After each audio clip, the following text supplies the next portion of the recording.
The People's Choice, from Mason's Edition, over the hill, Grahamstown, Baintown, from everywhere they're coming. They're the People's Choice, the Saxon Superstars.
Hello? Who's in the morning?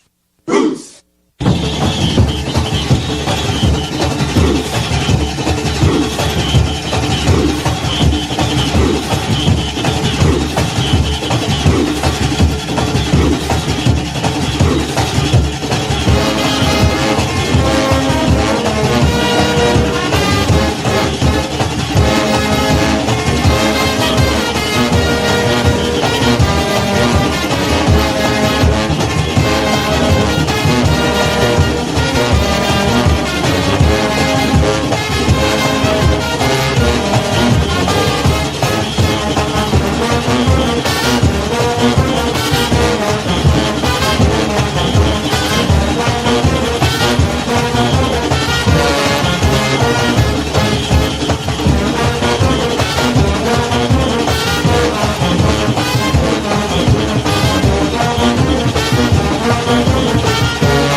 Yeah, your joint is finishing.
We know you're watching.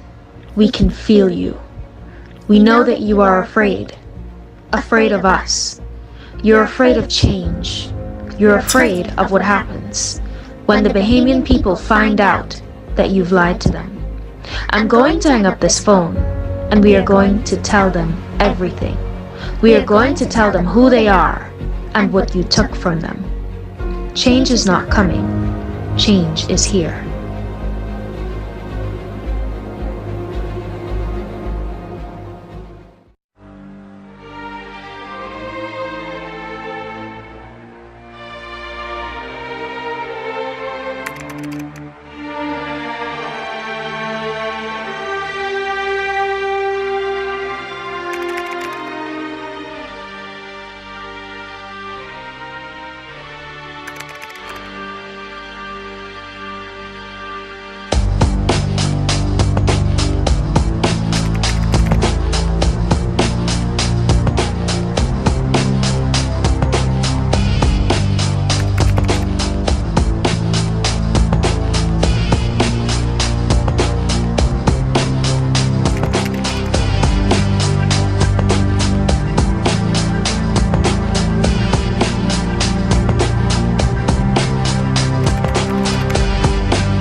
Fellow Bahamians, you have been lied to. You have been told that you are poor, that you have no wealth and no resources.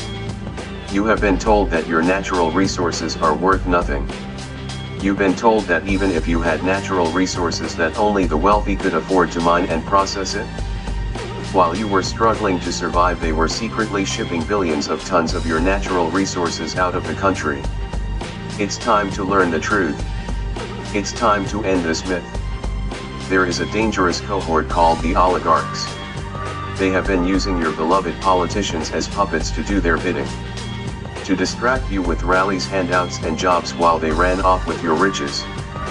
So the question is, how do you get your resources out of the hands of the oligarchs and into the hands of the Bahamian people? It's easier than you think. Today, I have come as the bearer of good news. And that is that change is not coming, change is here.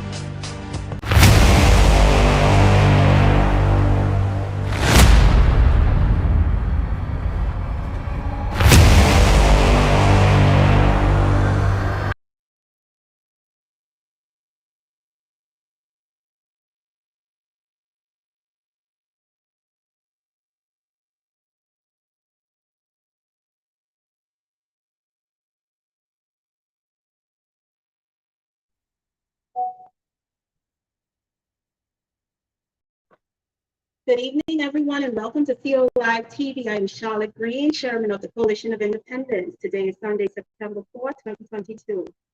We are broadcasting live from around the world. We are broadcasting live from around the world on Facebook, YouTube, Twitter, Daily Motion, at coalitionofindependence.com. We are also broadcasting live in Europe on Tele2, in Russia on BKTV, and in Asia on Huya and Duyo. As you join in, please remember to share the links. I just would like to once again thank you all for joining us this evening. As always, we have a lot to discuss. Ladies and gentlemen, oh boy, there is so much going on in our country, as always, and at the same time, too, there is so much for us to be thankful for. There is so much to be grateful for. As it appears, the COI is the only representation providing the essential and functional national requirements for national opposition. We are forced to once again put the current leadership feet to the fire to answer to and explain the most recent alleged national incident regarding the subsequent abduction of an employee of the Bahamian Consul's office in Haiti. The key question a lot of persons are asking or need answers to. Where is the governmental endorsed formal overview that this incident did not indeed occur, and where is it found in the BIS, which is the Bahamas Information Services? Because obviously this incident took place September 1st, and we were just hearing about it, I think yesterday, the news was released. We also would like to know questions that has been surfacing. Is the individual Bahamian or Haitian? Now, persons would ask, why does that matter? Everything matters in life. Every detail, even the smallest grain of sand, matters. So every detail is important. Questions like, did the Bahamian consulate initiate seeking of assistance from the Haitian government as it reflects to the extent of the lawlessness and social dysfunction in Haiti as of current, or was the level of inquiries made only at the local level? Because obviously this is a matter of national security. This is extreme. If this incident occurred on the 1st of this month, why is the public only finding out about it now? It is important that we be up to date with the issues involving our country, especially when it involves the interests of national security. Why is the government cherry picking what information is to be disseminated to its employers when their appointment is to be tampered with? Transparency and accountability. Transparency and accountability, supposed to be the order of today in reference to this new day governance. What is the update on this situation? Persons want to know. Bahamians want to know. What is the next step? What is going on in reference to what took place in Haiti involving one of the employees at the consulate office? What is our national position regarding this employee who was employed by us to operate these type of environments, given the far-reaching and dynamic circumstances and implications in play? These are questions that need to be addressed. With Clint Watson strategically injected as an instrument of distance between the Prime Minister and the people, he is obligated by reason of his office to answer, represent, and protect. Is this system ambiguity and lack of national disclosure to be accepted by the Bahamian people should be accepted as the new standard of the transparency and accountability in this new day governance? Bahamians, the way that we are being governed in this country, we should not be comfortable with this level, with this standard of governance. This is unacceptable. We should be looking forward now, right now, for our freedom of information. We are entitled to that. That's a human right. Are these line of questionings endorsed or frowned upon by this administration? Is this what the new day government is all about? Ladies and gentlemen, like I always say, a country that cannot protect its borders nationally and internationally is not a country at all. It is not a country. Our leaders and our government have a responsibility to protect our borders and the precious jewels that are inside those borders, and that is our people and our natural resources. We have a very, very interesting guest joining us today, but before we get into that, I am going to bring Mr. Lincoln Bean on, who is going to elaborate on more of what have occurred. We're also going to be talking about our land and how it's being taken away. You know, it seems like Bahamians does not have a fighting chance in this country when it comes to the level of fairness. But Bahamians, I want you to know it's time to start standing. It's time The to people's reclaim choice. your rightful place in this country. We matter. We matter in this country. Our children matter. We must start fighting for a legacy to leave for our children. It's time we stand up and take our country and matters into our own hands. I'm not talking about violence. I'm talking about demanding good governance.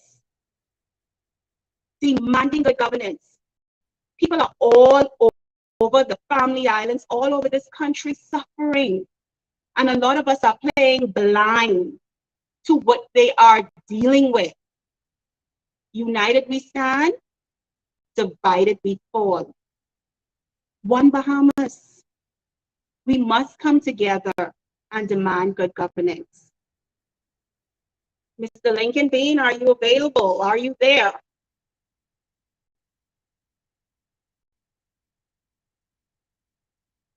As the government, we have a responsibility to protect the interests of the people of Trinidad and Tobago first and foremost. Whatever we feel about the people of Venezuela and their circumstance, our first and primary responsibility is to protect the interests of the people of Trinidad and Tobago. You look at the map of Northern South America, and Venezuela is a huge space.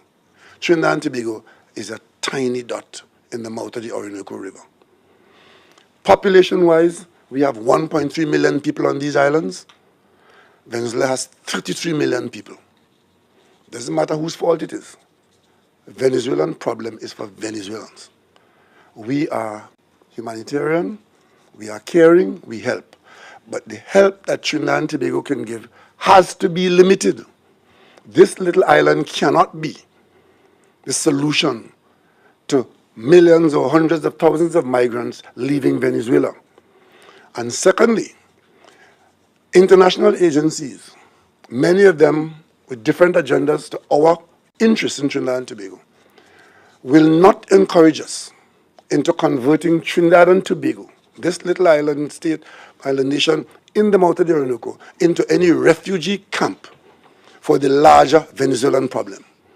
To protect the interests of the people of Trinidad and Tobago, we will have to limit our exposure to the fallout from Venezuela. And to do so, initially, we allowed our doors to remain open. Venezuelans came here, could spend 90 days and go back, and that's been going on. And as things got a little worse, more of them came and we kept our doors open. But there comes a time when the volume and the presence of these migrants, economic migrants in Trinidad and Tobago, will threaten the quality of life of the people of Trinidad and Tobago.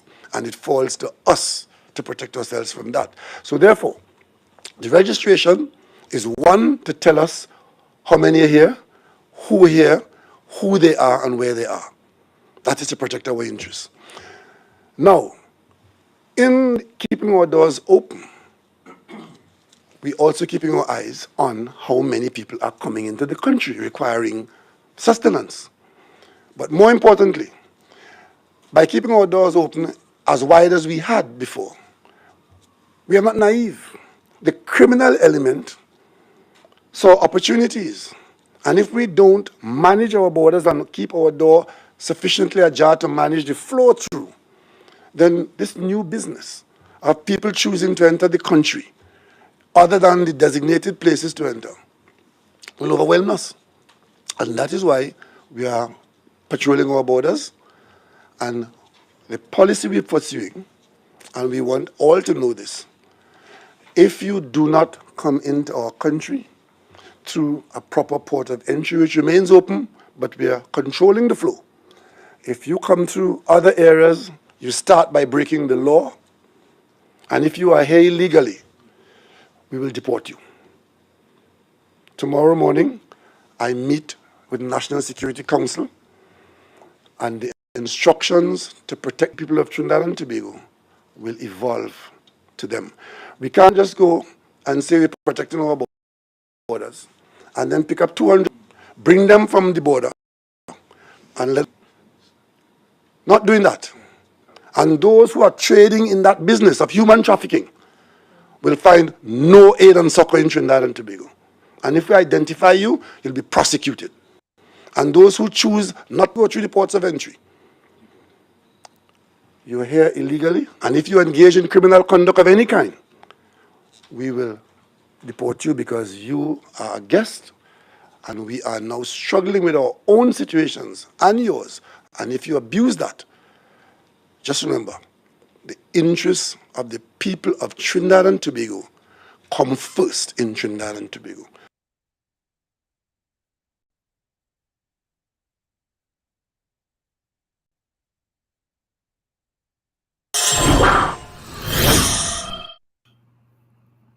Good afternoon, ladies and gentlemen. It is so good to be here. Thank you all for joining us. It is a wonderful pleasure. Thank you, thank you, thank you. Please remember to do your civic duty in spreading the word, and that is share the live. So make sure you've taken the time to share the live. I want to take a minute to acknowledge some of the persons who took the time out to spend their afternoon with us because we got some serious stuff to talk about today. Our country is in jeopardy. Our country is in trouble. There's a lot of things we got to touch on today, and we're going to have the lines open up so you can call in and contribute and be a part of this. So thank you, Ms. Green, for your introduction. First of all, let me know where you're from, who you are, and where you're tuning in from. I see Frederick Taylor is there. Frederick Taylor, thank you for being here. Ms. Ann Green, you are tuned in. Thank you so much. D-Man Duncan is here. Thank you for watching. Marilyn Ferguson is watching from West Palm. Thank you for joining us, Marilyn Ferguson. Loretta Smith is joining us. D'Amico Bain is joining us. Hailing from I see Anishka Roll is from Carmichael Road. John Roll from Freeport. D-Man from Abaco. Michelle Malone from Abaco. Freeport, I missed that one. Will Smith is joining us. Made Grand Bahama, what is that? Madi Pullard, thank you. Loretta Smith from Pinewood, thank you, Loretta. Angie Clark is from Freeport. Williams, Patricia Denise is from Nassau. Dorian Evans is from Abaco. I missed a couple of people there. Chester Bay, Auckland, Stanley Johnson. I'm Auckland's people. Someone from Pinewood, I missed it. You got to post it up there again. Okay, just figure out how I can get these that I'm missing. Let me get down here and make sure I don't miss any of these. Okay, Leonardo Hanna is here from Camp Road, tuned in. We see Jamal Lockhart is tuned in from Sunshine Park. We see Bob Joey is tuned in from Eleuthera. Bob from Eleuthera. Leonardo Hanna is here from Camp Road. Thank you. Tall Pines in the house. That's Patrick Stewart. Janika Gray from Wolf Road. Marva McKinney from Eleuthera. Kunkale Kunkala is watching as always. Thank you for joining us, my brother. Joanne Archer is from Nassau. Karen Cumberbatch is watching. China Divine. China Divine is watching from Freeport. Thank you, China. Great name. Andy Smith is watching all the way in New York. Welcome, Andy Smith. Marco Woodside is watching from West Palm Beach. Marvin Evans is watching from Freeport. That is the prophet. Deron Flowers from Pinewood is in the house. Thank you, Deron Flowers. Estella Pratt is watching. Crystalline Miller is watching from Southern Shores. Thank you. Stanley Johnson is watching from Chester Bay, Aucklands. Vernell is watching from Freeport. Vernell Gibson, Tamala Nicole Wallace Forbes, all the government name is watching. I am great. Thank you for asking. Donna Russell is watching from Freeport. Marvel McKinney uh, is also watching. Thank you so very much. Dorian and Evans is watching from Abaco. Uh, Jamon Darling on the road, driving, listening by any means. Thank you. By any means is correct. Valley Wilmore says, hey, y'all, they're watching. Darren Flowers is back home now, I think they're saying. Williams, Patrice Denise is watching from Nassau. Angie Clark is in Freeport. Loretta Smith is in Pinewood. Thank you so very much. Let's go back down here. Um, Daphne McKinsey is in Carmichael Road. Louise Reckley, lovely, is watching from Abaco. Den Hanna is watching from Nassau. Thank you so very much. Who's this? Shanika Gray is in Wolf Road. Thank you. Carlton Leroy Taylor is watching from Freeport. Basil is watching from Inagua, all the way from Inagua. I miss Inagua. I miss those mosquitoes. The mosquitoes in Inagua are different. Those mosquitoes are bossy. They you hit them and they hit you back. You know they don't mess with you in Inagua and they gang you. So I miss those mosquitoes. But I love Inagua. That's a lot of potential. Veronica Lightborn is watching all the way from Tony William Darling Highway. Stephen Riley is in Andres. Kunkale Kunkala says they going fast. Yeah, it's going fast, but I found a way to slow them down. Yeah, we got technology for that now. Um, Mona Lisa Smith, good day to you. It's always a pleasure. She says, good day to my president and Queen Charlotte. She's watching from Johnson Road. Thank you. James Lowe is watching from Spring City, Abaco. Wow, we just came from Spring City. We should have known we would have come there to see you, Mr. Lowe. Marva McKinney is watching from Eleuthera. Veronica Ward is watching from Carmichael. Thank you, Veronica. We missed you. Haven't seen you in a while. Ashley Gemini Gardner is watching from Abaco. Shanika Gray is watching from Wolf Road. Denise Bethel Bastian is watching all the way from Pembroke Pines, Florida. And Patrick Lewis is watching from the Berry Islands. Favor Tina is watching from Bernard Road. Uh, Brian Higgs is in Western New Providence. Thank you for tuning in. Leonardo Hanna is in Camp Road, Windsor Lane East Street, and that's Miss Hips, Jackie Hips. Um, Melvern Smith is watching from South Andres. Ja Gomez, Dylan Gomez, live from Paradise Island. Welcome. My favorite place in Nassau. Allison Williams is watching from Freeport, Bahamas. Shivago Smith is watching from San Salvador. Thank you. We're tuned in from all over this country and from around the world. Tamala Nicole Wallace Forbes is in Montessori Park. Angie Clark is also watching. We see Michelle Monroe is in Garden Hills number 2. Michelle Russell is watching from Fox Hill. Mike Dunn is in Camp Road. Um, what is this? Kelda Gibson. Good evening, COI family over at Bahamas Air. Thank you, Bahamas Air. You know, we love you guys with all our hearts. So Edwin Roll is also watching. Pine Ridge is in the house. Says, leave Ginger Moxie alone. Yeah, we can leave her alone. We can leave her alone. All right, we can leave her alone. When it's time for election next time, everyone leave her alone. We'll have nothing to do with her. Make sure she's gone. All right. Agnes Taylor is watching. Sea Breeze is watching. That's Glenroy Hutchinson. Michelle Monroe is watching. Thank you so very much. Donna Green is watching from Pinewood. Thank you so much. That Pinewood is in the house. The Gatekeeper in Freeport, Grand Bahama says it's showtime. That's Sammy Davis, y'all. Khalil Israel is watching from Nassau. Mr. Lincoln Rambo Bain. Lynette Bella is watching from Freeport. I think I got to end there so we could get on with what we're doing. So thank all of you for representing. Thank you for being here. I see you, Susie Thompson in Nassau, Cleveland Darling in New Providence. I see all of you, Everett Smith, Andres, Timmy and Andres. Jennifer is all the way in Rumkey and watching live. Loren Lightburn is in Freeport. Leonardo Hanna says, plenty PLP is watching. Yeah, listen, even PLPs want to change. Everyone is fed up. We can't take no more of this. So we welcome the PLPs to watch and see what real governance is supposed to be like, real solutions and real governance.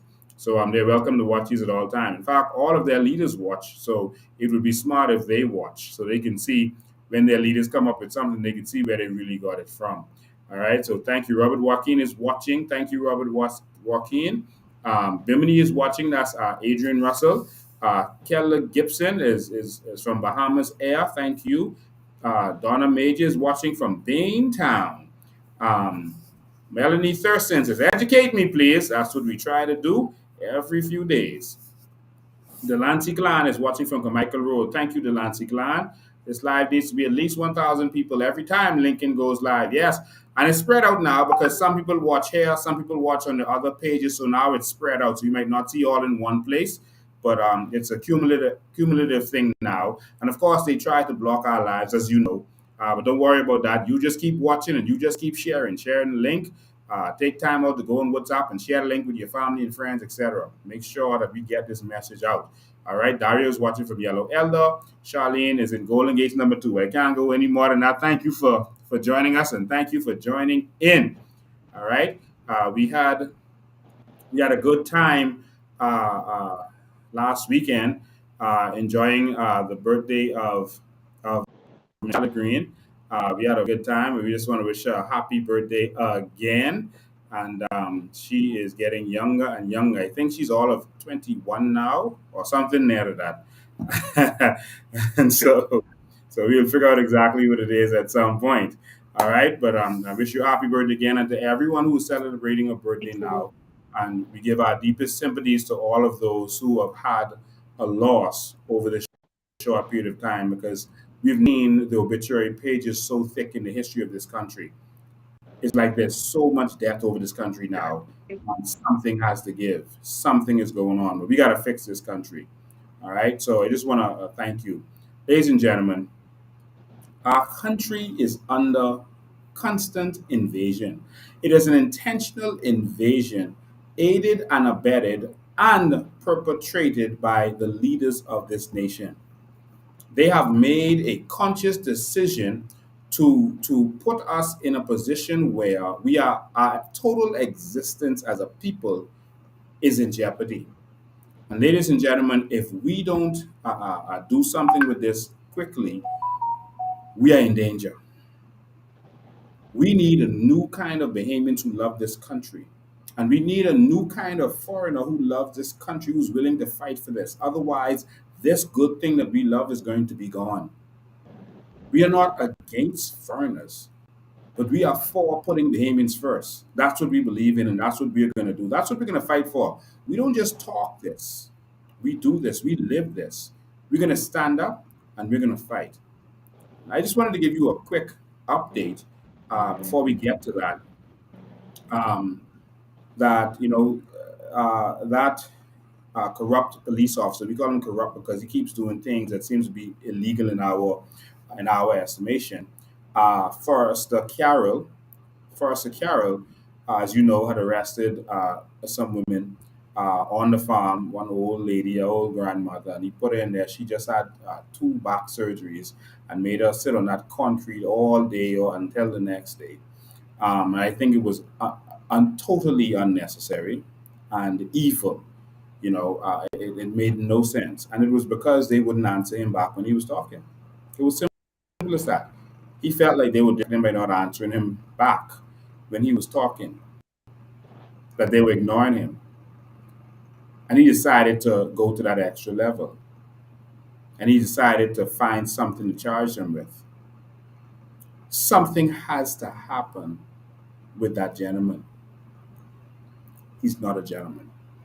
Something has to happen with that monster, that vile monster that they continuously allow to embarrass the police force and embarrass this country. Because whenever he feels like he doesn't like you or doesn't like something that you're doing, he becomes the judge and jury and he sentences you to 48 hours in jail. And then he'll let you go and he'll come back the next day and give you another 48 hours. That is his strategy. But Lord knows, the Lord in heaven knows that I am waiting for him to return. I await your return to the people's farm. I await your return. He said that he is angered at us because we talk about him. When you would give a gun and authority to someone who is so petty that he can't take someone talking about him, that is a problem.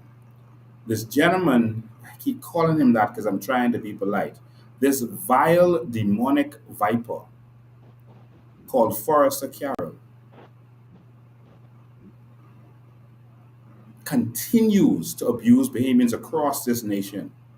We've received many complaints, including from one of his family members.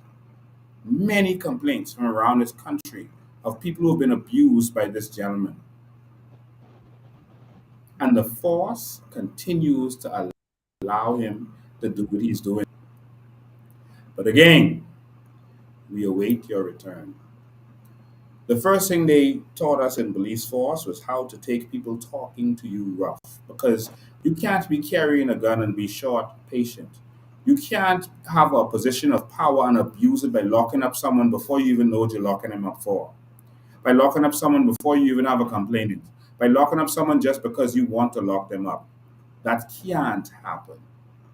And so while we feel that he has a petty vendetta against us because we speak out and he thinks that no one should speak against him because he feels he's some kind of God, well, whatever God you think you are, Forrester Carroll,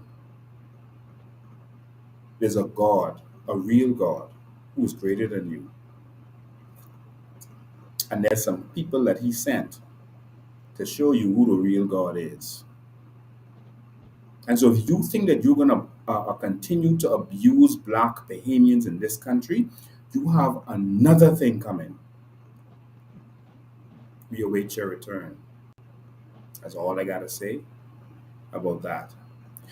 And while Carroll is abusing the powers of the force, embarrassing the police force by the things that he is doing, while the Commissioner of Police continues to allow him to get away with this nonsense, right next to where he locked up those ladies from, saying that they damaged the dirt. Literally, that's what they're locked up for, say they damaged the dirt. Literally, they got locked up for damaging the dirt. Can't make this up, Lincoln. Can't make this up. Country is not a real place. And the Commissioner of Police keeps sending him there. Philip Brave Davis keeps sending him there. They know the problem with this gentleman. They know why he was removed before. They know the issues with him, and they keep sending him there. So when this gets to the point of explosion, they'll call for it. This is what you all wanted. But Bahamians are going to stand up.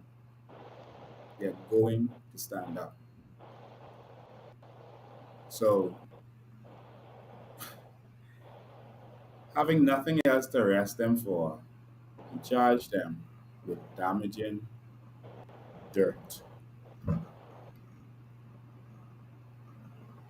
Literally, not charged. He didn't charge them. He arrested them for damaging dirt. Put that old lady who went through surgeries and even grabbed a little girl with her and put them through that because they were ignoring him. Meanwhile, right next to where those ladies were, watch this. So what we have here is while Officer Carroll is harassing the Bahamians that they perceive to not be PLPs, these PLP generals, this Caprio and Larry, they're going up. Their wall is going up. Their walls is going up for their house. It's a really big house too, very big house. And no one is interfering with them. No one is saying that they trespassing. No one is calling them criminals. While they are harassing Bahamians and not harassing the Haitians who are here and not harassing the PLP generals. Look at this. Wow. Look, since we were here last, they even dug a well. Wow, it's a deep well too. If you fall in there, you're gone for good. That's a deep well. And this is what the PLP generals are doing. They have no permit to do this. There's no permit, no permission to be here. You can see where they cleared down trees, etc. But only those perceived to not be PLPs are being harassed by Inspector Carroll, sent by, I guess, the Commissioner of Police and Philip Brave Davis. The Bahamas is not a real place. Wow. So while they locked up some innocent women, and literally these women just came to drop off a skirt. The woman is the seamstress, and she just pulled up. She saw Carolyn there. She pulled up, hey, good afternoon. She saw Carolyn there taking pictures, doing whatever, dealing with whoever he was dealing with. And he said, hey, y'all can't leave. Y'all got to go to the station. She's like, what? I just came to drop off this skirt.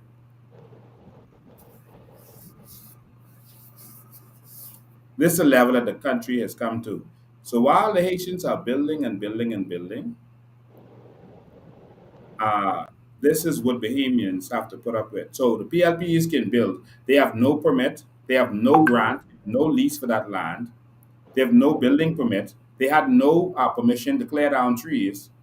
But of course, Carol is a PLP, and his father is a big member of the PLP. He's been made an ambassador in several administrations, apparently, and so and so Carol is fighting for his PLP, and he feels like his government is in power, so no one can touch him. This is the kind of corruption that must end in this country and must end immediately. So those PLPs can build, and I asked Carol about it, and basically he is saying, "Listen, nothing y'all could do with me, nothing, nothing y'all could do with me." With regular Bahamians, it's a problem. Now, with that there, and I'm going to get to you and our guests in a minute. I'm just building this up to get to where we need to go to, Miss Green. With that happening there, I also had a chance yesterday to go to an area in the Bahamas. And this share this now, off their land by Haitians. I've gotten several where they are Bahamians with their land papers. They own this property. And the Haitians have come and are building on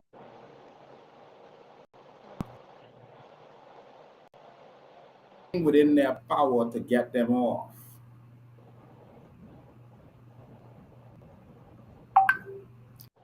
Everything in their power, them off. One gentleman went, got an eviction notice, nothing. And then one gentleman said he told the police to force his eviction notice, and the police on him. He's not coming back there for the people to do voodoo on him. If our police are so afraid of these people now, imagine when they really have us out. And a lot of the bad ones have come here and they start taking over. We have to stand up now. And this is why we stand up against this law and the citizenship bill that they're pretending this is about gender. This isn't about gender. This is about opening our borders to be. They're cloaking it behind a gender bill and telling you, just trust us. This is about gender. We want to make things equal for our women. That's nothing to do with the.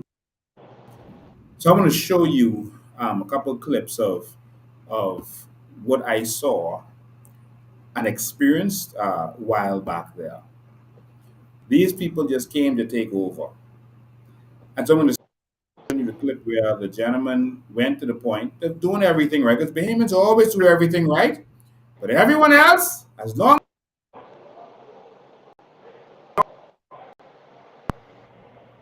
the police was so, and I mean these Haitian immigrants on the land was basically telling them go to hell. Not in those words, but I thought that was the man was ignoring them. No, okay, someone's there or whatever, and they was back talking, and they totally ignored it. Ladies and gentlemen, this is where the owner of the land went, got a summons to remove these people, and the police came to serve the summons. Watch this. 16th next month, 2022, court number 5, Nassau Street, at the court complex. Okay? Hold on. Drop name now. We're breaking up, Lincoln. All right. This is reference to the eviction order, and also this here is reference to funds need to be paid. All right. Now you could refuse to sign it if you want to. If you want to sign it, that's no problem, no issue. All right. But this here is for again, 16th of September 2020. I don't care if Would you like to sign it? Why? I don't want to do that. I don't want to do that. Why you get my picture? Call the price well. Call the price well. Why you get my pictures? Call your price well. Call price well. Great video in price well. Your border. This is a recording. I have to do this. Okay. All right. Call the price well. Call the price for what? Hold on. Okay. Oh, come on. This where problem happens. Okay. Relax. Let me talk to them first. Okay. Every day, same thing. Every day. So this is what I'm telling you. Just less I'm not here. Please. Just less Please. Hold on. This the police is talking then. Hold on. Okay. This is here again. As I said, Listen, that's why I put you in court. Listen what I'm saying. I ain't come to whatever you all have to deal with. I'm saying I only come reference to this summons. Okay. Now, would you like? Stop, man. All right. Would you like to sign it? You can sign it, or you don't have to sign it. I don't have to talk to nobody. This said Justnell Felix, and Les Felix. So you have to tell Les Felix, ma'am, in order to let him know, hey, on the 6th day of September, you have to pay the court, okay? So I just letting you know. So would you like to sign it, yes or no? No, let me talk. Okay, no problem. That there's your copy. So you fail, if failure to the 10 court, a warrant will be issued for your arrest, okay? Now I can put that you refuse to sign. Don't forget I tell you to get my picture, my buddy. Big man, you coming off this property, bro. What about my money? Don't get my pictures. I tell you that no. If you get my picture, I can get your pictures. Okay? You get phone, I get phone. That's your choice, bro. Okay, just. My job is to show you to come off this property, bro. All right. So my job. Wait, but stop playing me and all that snap. Hey, you need to run on with all of that. All right. Thank you. That's me. Yeah. All right. So I'm telling you, that there's your copy. No, let me call Pastor Felice. I don't have This didn't say nothing there. This say Dallas Strong. All right. Justnell Felix, okay? So that's for court.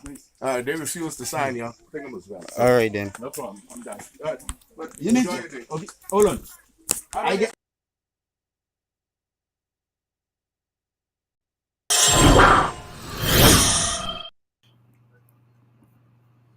So, ladies and gentlemen, you witnessed it with your own eyes.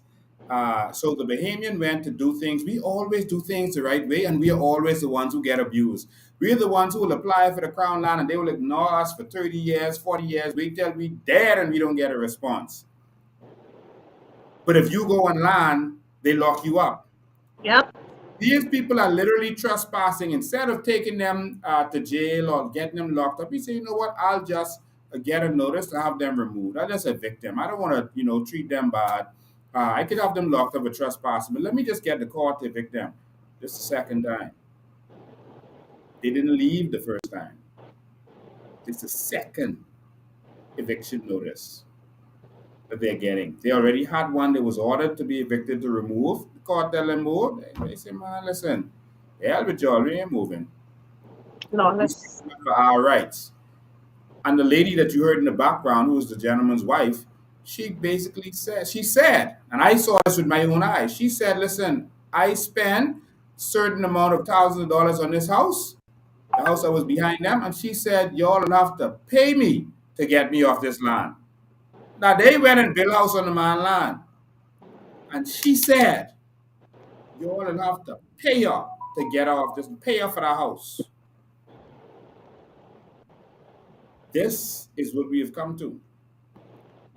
Because Bahamians won't stand up. And so there is more. This is when I went there. This is afterwards. I went there. I went there with the gentleman to see exactly what was going on. I always investigate before I get involved. This is what I saw.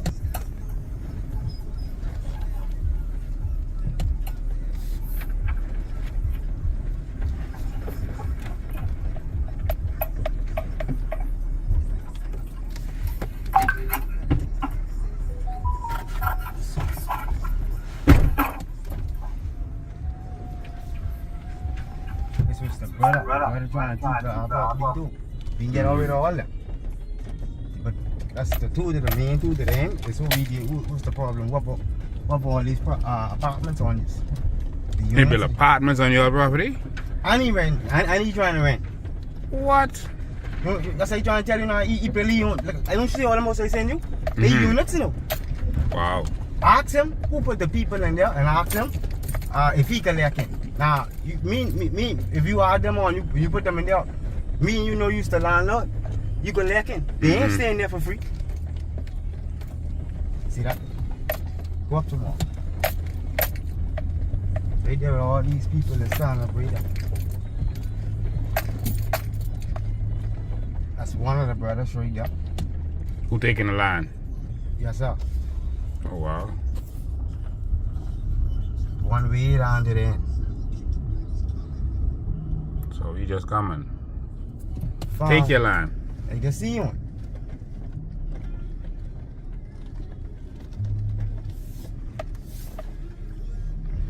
They know you? Yeah, they know me. Them two is the problem. That one right there is the problem. That right there and him? Put the glass on. Let me talk to him. He live with Boss them. man. You okay? Yeah. Okay. You know me? No. Oh, okay. You was a landlord in the back here? Where you take picture? This video, this ain't picture. Where you take video? Cause I need to make sure I know what you saying. I don't live over there. I don't live over there. You live here? Yeah, boy. You don't live over there? So who renting to the people in the back here? I just living over there. Why you take video, babe? You don't know me? What? They gotta stop. They gotta come off this property, boy. See, now that's the next brother right there. That's the one. Let's go to him. We should have video of la family. What? See, that's how they do this. Talking to you all the trying to get rid of us. Oh, he think I don't stand there. He think. He was to talk to me. Why you just picture? No, just talk to me. Okay. Don't just Okay, I take picture off.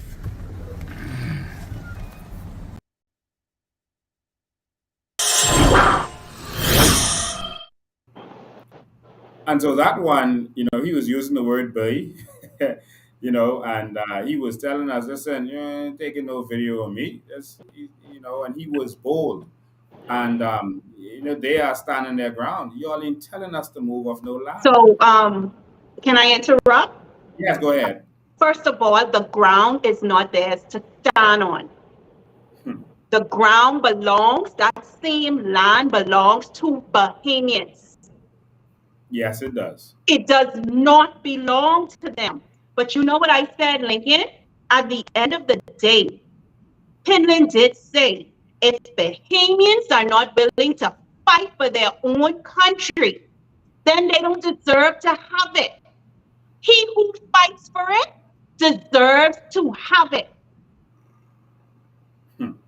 Bahamians need to get conditioned now and stand up for what they want instead of sitting down and saying what should happen and what should be done.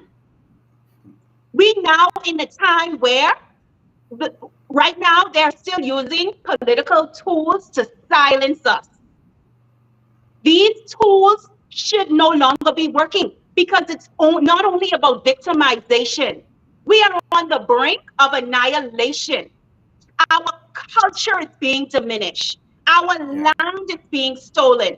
We do not own this country. We are but mere the labor force. And if we are the labor force and we have immigrants coming into our country and taking over the labor force, then this is pushing us out of our country. We are either the laborer or the owners. We own nothing. We don't even own tourism. We don't even own a hotel. We don't even own the cruise ship. We don't even own the land. Economically, we are being annihilated. And Bahamians choose to sit. I hear the voices of our people. I know the minds are changing. But Lincoln, it's not soon enough. I just watched that video and that upset me. We have other people standing ground on our ground.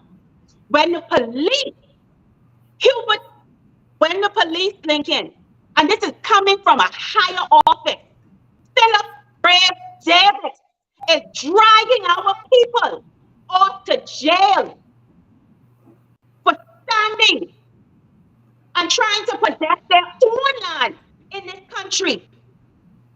He is a traitor. Wow.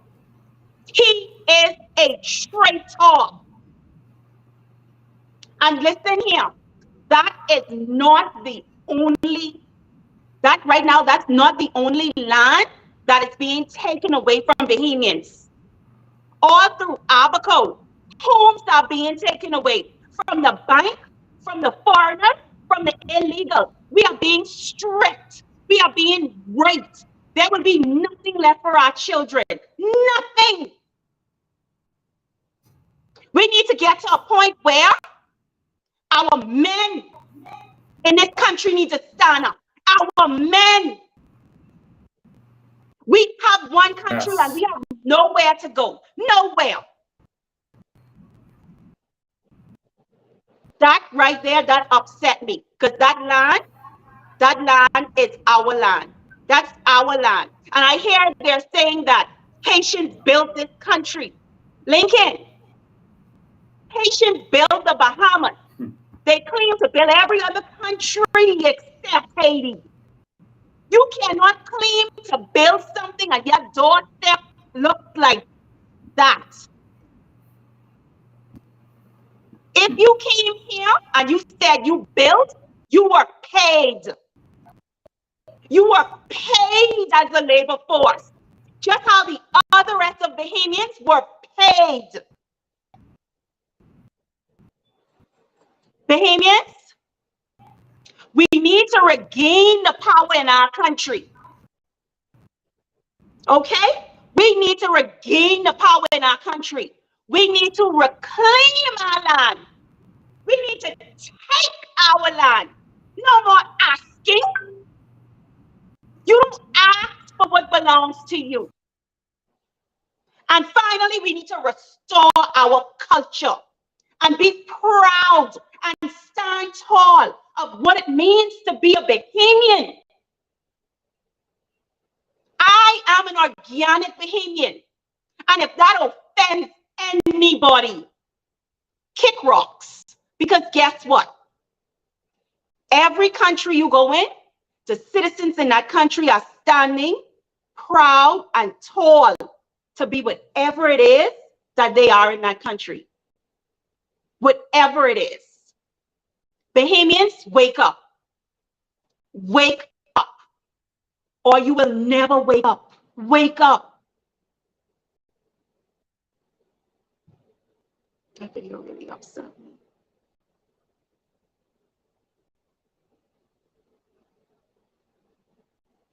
We can't hear you. We can't hear you.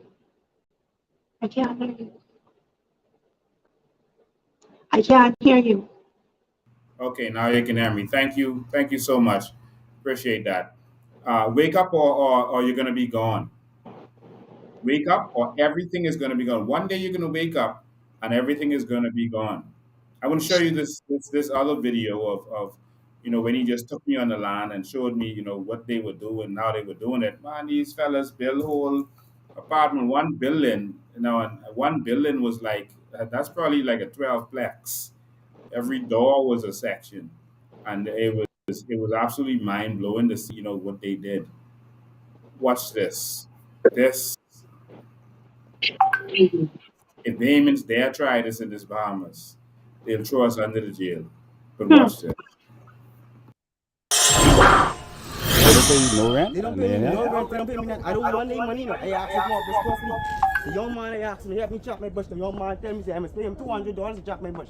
But he won't live on my property for free. Go to mommy. All that's the rooms in there, what he had on. And he renting the people? He renting from people. Renting 2 people? 2 people. He brothers, he bring these people up here. This young man right there have a whole young baby in here. Now when he baby get 3 and 4, you understand? He wife can't speak no part of English. When he baby get 3 and 4, they gonna go out on. This need to break down. All these what he had on, we renting from these people. All these. This one he tenants. That's a big house. This the kaka bathroom. Oh, they have outside toilet? Right there. Okay. Right next to the mango tree. They ain't planted yet. That's my old man do the planning.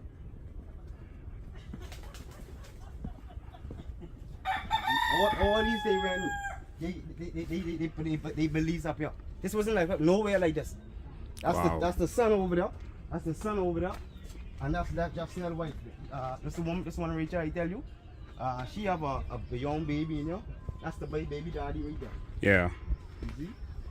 I didn't know him from a can of pink. I tell you that's the same man who asked me to give him $200 to chop my bush. So when you ask them to move, what they do? They look at me and laugh. They look at me and laugh, so I put them here. Oh wow. You understand? They need the bus up here, man. Get them from around here. They don't need to be in the Bahamas. But we go around, brother. We just go around. We ain't thieving around here. They know me. That's why they run, you see. They're supposed to be the kitchen.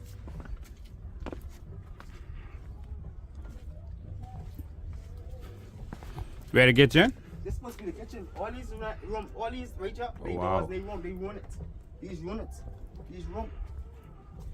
Every door is a room. All in the back they use it.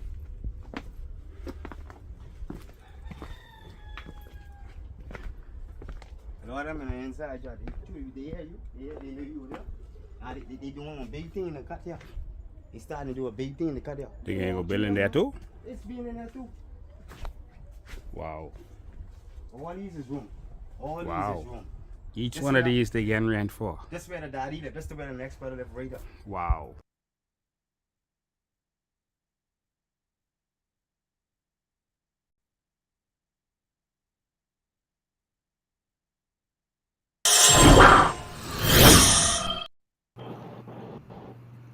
So imagine you're a Bahamian, you have land, and one day people just start coming in the night and building on your land. You wake up in the morning, house done built. Imagine that kind of nightmare. And imagine you feel like you on your own and you outnumbered because you got 15, 20 people with hammers and cutlass and all this kind of stuff and building, and you telling them they got to move and they laughing at you. Imagine that.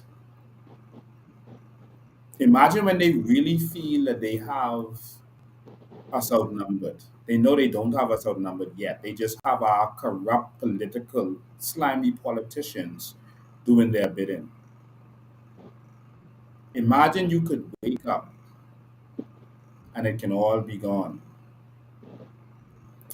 That right there that you saw is in the Bacardi Road area.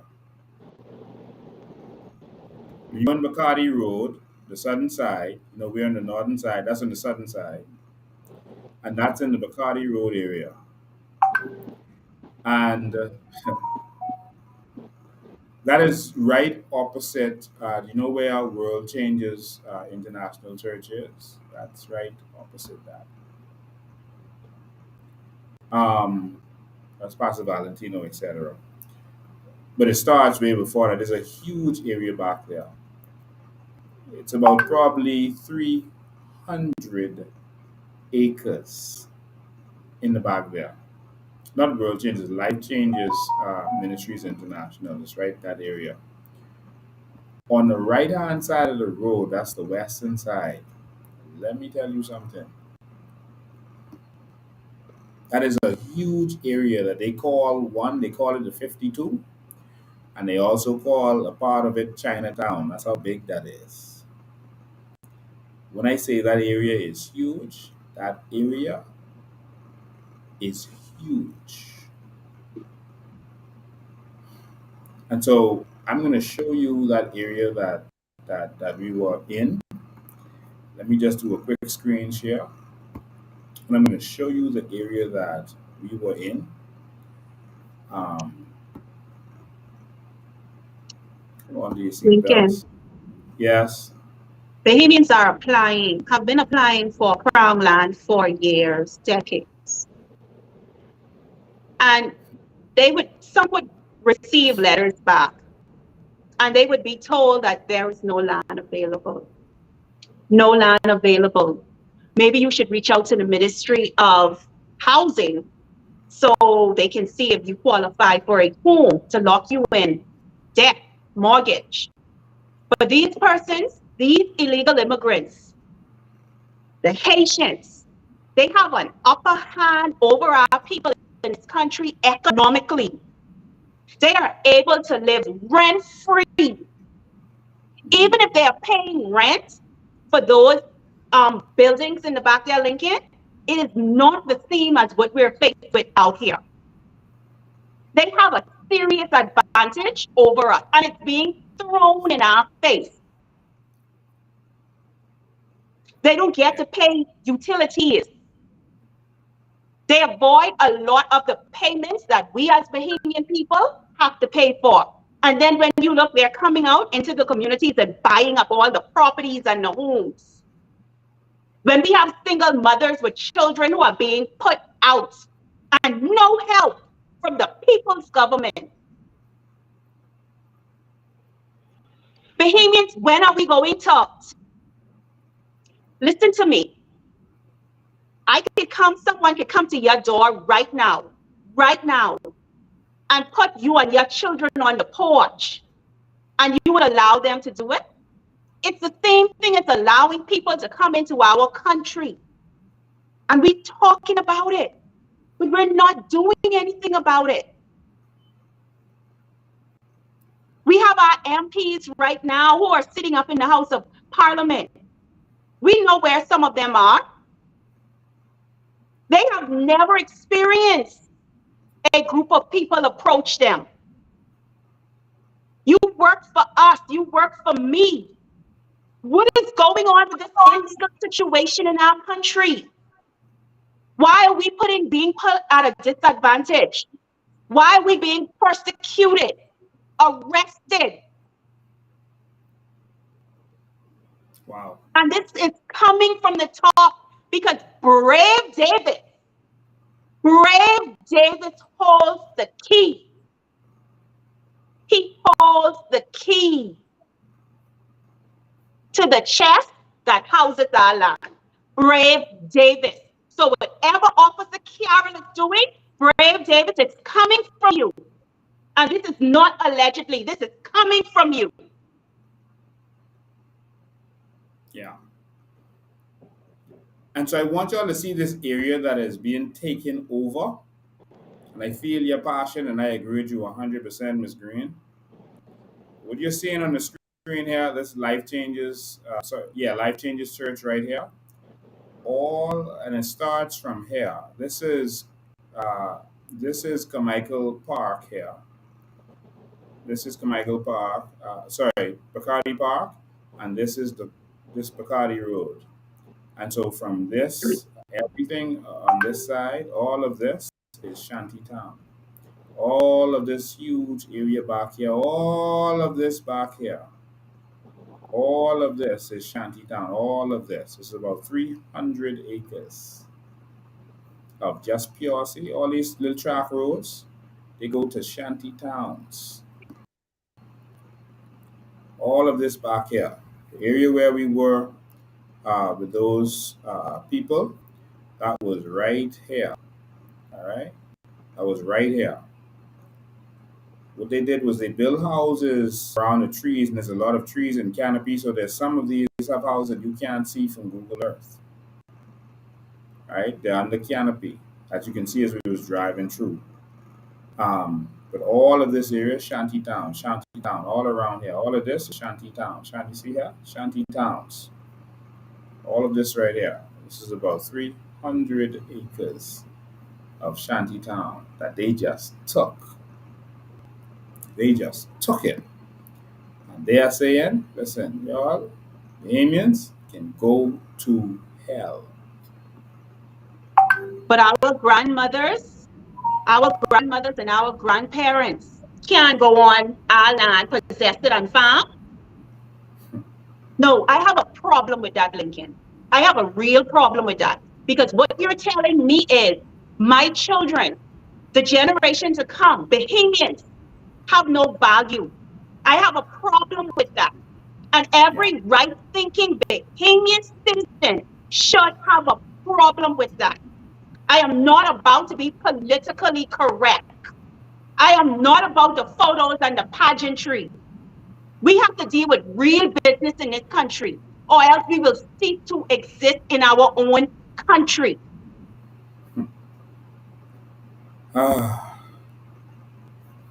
You know, and as Bahamian, it just gets more and more frustrating for Bahamians in this country. And we are fighting for the Bahamas, you know, to not turn into this. Jab, avancez. Gardez, gardez, gardez. Gardez, gardez, gardez, gardez, gardez, gardez. Pour moun li rive ki. Pour moun li konen ki kote nou. Gardez, gardez, gardez, gardez, gardez, gardez, gardez, gardez, gardez, gardez, gardez, gardez, gardez, gardez.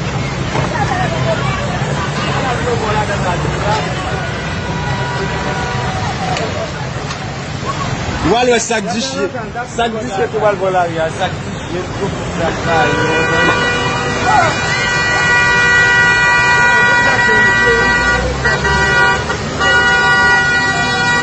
sak jabo kou bati la. Sak kou kay kou.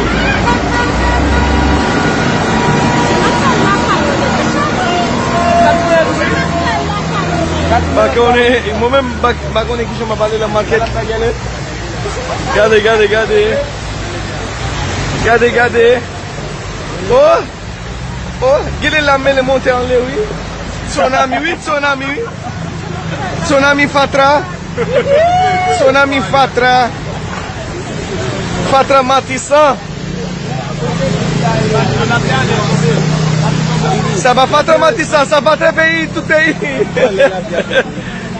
Ça.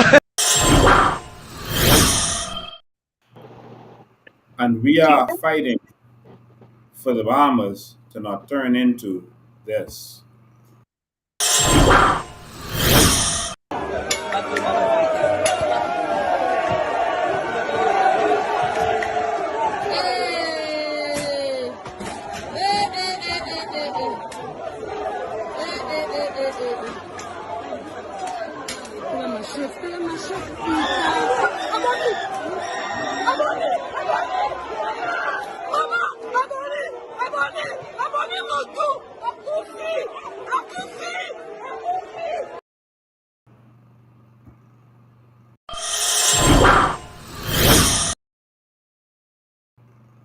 And so we're not xenophobic. We don't think that one group of people is better than any group of other people. But we have to protect what is ours. Just like the Haitians should protect their country from the bad guys and the people who are doing wrong, we have to protect our country from the people who are doing wrong. Even in the Haitian village, you're not going to let one person just come into your house, take your money, go in your fridge, drink your water, live in your bed, put your kid on the side. Even fellow Haitians in the Haitian village, there's boundaries. Come on, man. There's boundaries. My own brother can't come into my house and I just come there and meet him there and he, you know, throw my kids out, and he says he's sleeping in this bed and he's going to do what he wants to do. That can't happen. I can't do that in his house. There's boundaries. And when you're paying off politicians to do as they're doing, that's when we have a problem. So I think we need Ms. Green to sign off and sign back in so I can introduce the guest. He's been to a couple of places, and he in the Bahamas, and he wants to actually you know, he's been to a couple of places in the Bahamas, and he wants to say what his experience has been. Our beautiful harbor island he has been to. Our beautiful harbor island, is being invaded. Our beautiful harbor island. So I think your camera is sideways, so you gotta fix that before you come in. Our beautiful Eleuthera is being taken over, while Brave them are avoiding the situation. They're pretending that it's not going on. But recently they were able to, I mean, they came forward and they said something, and I was glad they said something. They said, hey, this is the PM. He said, Haiti instability threatens the region. And this is where, as you can see on the bottom there, if we can move our caption, that's when Bell said the immigration and asylum bill is still in the works. So now you hear the PLP trolls coming out and saying, oh, no, we're not, you see, they said we're not doing it. No. They're playing with us. See here? Bell, the immigration and asylum bill still in the works. See that?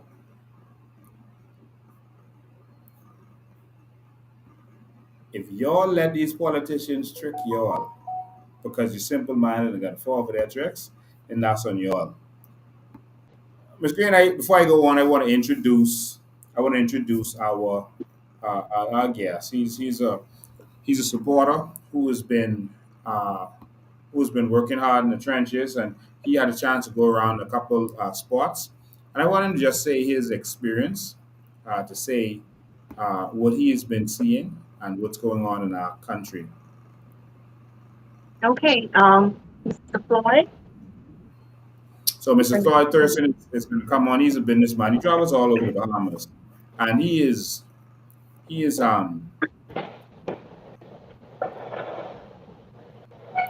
gonna have to let him come in, I think, by himself because of how the phone was constituted. Good evening, Bahamas. Good evening, Mr. Bean. Good evening, Charlotte Green. Good evening, Mr. Griffin. It's always a pleasure to have you and to talk to you. You're a very educated and very informed gentleman, and you know the Bahamas and you love the Bahamas. So it's a pleasure to have you here. You travel all over the Bahamas doing business, and we need more of this in the Bahamas. More Bahamians have an opportunity to do this, and so actually, it looks like both of y'all could fit on the screen, but anyway, we'll keep it the way it is. All right. So, Mrs. Thurston, have you seen some of the stuff that we've been showing over the last hour on this show? Okay, let me just indulge for a minute and do like a little soliloquy, some background, so I can give you some background on my experience, because it didn't just happen recently. Back in the 1990s, I was in the construction field, and I've learned that the way you deal with persons of Haitian descent and to gain their respect is totally different from what we're doing now. The reason why they come to the Bahamas, the premium reason why they come to the Bahamas, they said Bahamian men. They didn't say Bahamians. They said Bahamian men. Sauce. Because I asked them one day, I said, why you don't go to Haiti or Dominican Republic? Say Castro crazy, you'll kill us. Say if you go to the DR, they'll kill us too. I tend to look at the model that Israel uses with the Palestinians. Benjamin Netanyahu did not allow this situation to happen, and it begins with leadership. Now let's propel forward. As I traveled, I was in Marshall, Abaco earlier. No, that was last week. It was Sunday. This began another week. And a friend of mine had to repair his house after the hurricane. And he needed someone to tidy up the yard. So we went to this location where they congregate, and it's like 20 to 1. It's scary. And he asked what a young Haitian guy to come in the car. We took him to the place. He said, well, how much do you work for a day? 10, 15, $20. I said, he's going to play like he doesn't understand English. So he asked him, how much do you work for a day? He said, you have to pay me $100. And he's arrogant and belligerent about the way he presented himself. Now, how do we correct this problem? Because ain't no help coming for us. Nobody from the outside world is coming to assist us. We got to lock down the border. We got to pay Bahamians more money because they say Bahamians lazy, they don't want to work. The amount of money that they're paying, our ancestors were in slavery for over 400 years. They were working for free. And the type of money that they want to pay you now, it's discouraging for Bahamians to want to work for that. So it's a multifaceted issue.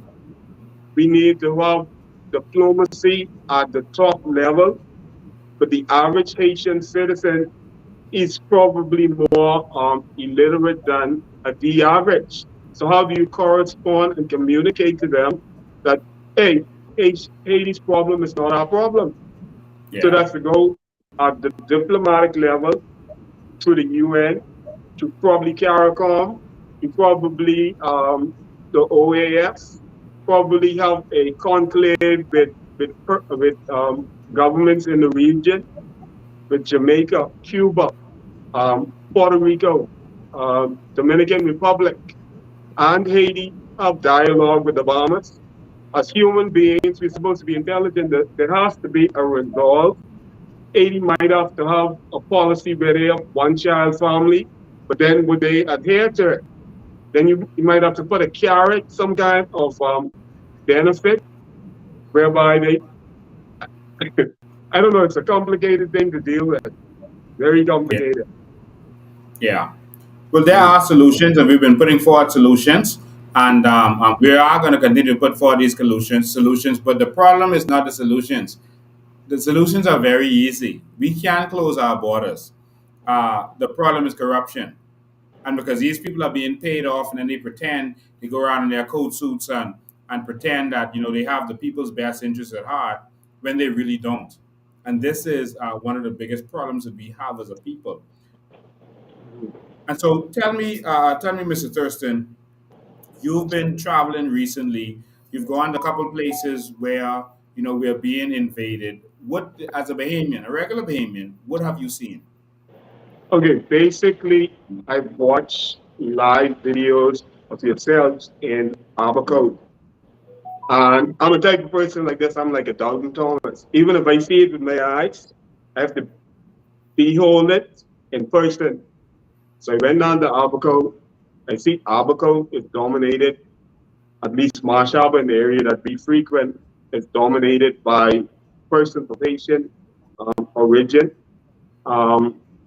Then on Thursday, I went to Harbor Island. The same thing. They have literally saturated and polarized themselves in Harbor Island, and the locals are really intimidated by it. They, for the labor factor, that we're bringing them in for cheap labor, and like you alluded to, that it's corruption from the highest level. I had an immigration officer come into the store. It was week before last. Senior immigration officer, I wouldn't call his name. He told me that they were sending boxes to Haiti. And one of the boxes burst. And in one of the boxes, there was an envelope. And he took his passport out and he rested because he could see the outlay or the outline of what was in the box. It measured and was at the same size of the passport. They're actually shipping passports from the Bahamas down to Haiti. Yes, they are. When I was going through, when I was going through to Marshall, I saw them coming through the passports on the plane. They were coming through from Haiti. As a matter of fact, before our flight left to go to Marshall, their flight left to go to Haiti. So it's a frequent commercial thing that goes on that appears to be legitimate. But then the underlying issue is, how are they getting these passports? And it stems from corruption. Yeah. Leaders, from the leaders in parliament, they're being corrupt. So if you start corrupt, if you start wrong, you finish wrong. And see, my issue isn't all of that. My issue is, as I go to the family islands, my message is the men. As I see women, like when we go to protest and have you, women dominate. I speak to men, I say, men, y'all have to show up and take your rightful position in this country. Leadership begins with men. If the Haitians say men too soft, then that's their loophole to take access and run the country. Yeah. So I just want you to see this, and this is a part of what is the problem and where the problem begins. It always begins at the top. And based on the people that I've talked to on the ground, we're going to have some interviews, some persons on the ground in Haiti in short order. We're lining that up now. Based on what I'm seeing on the ground, there is this understanding that we have a Haitian prime minister in the Bahamas. And this here is where it came from.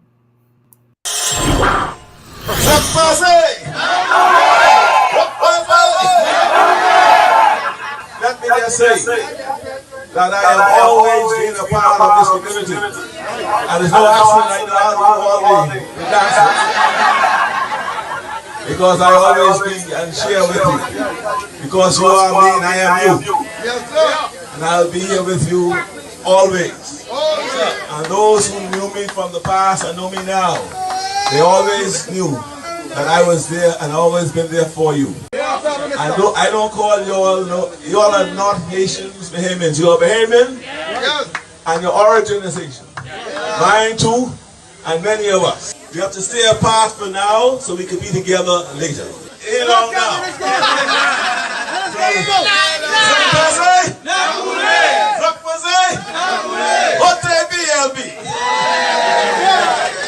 Are you all ready and willing to go?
So, ladies and gentlemen, Brave talked to them, then the party started. And then after that, the influx came, as you saw when Chester was talking to them and say, you want to go home? No, we ain't getting home.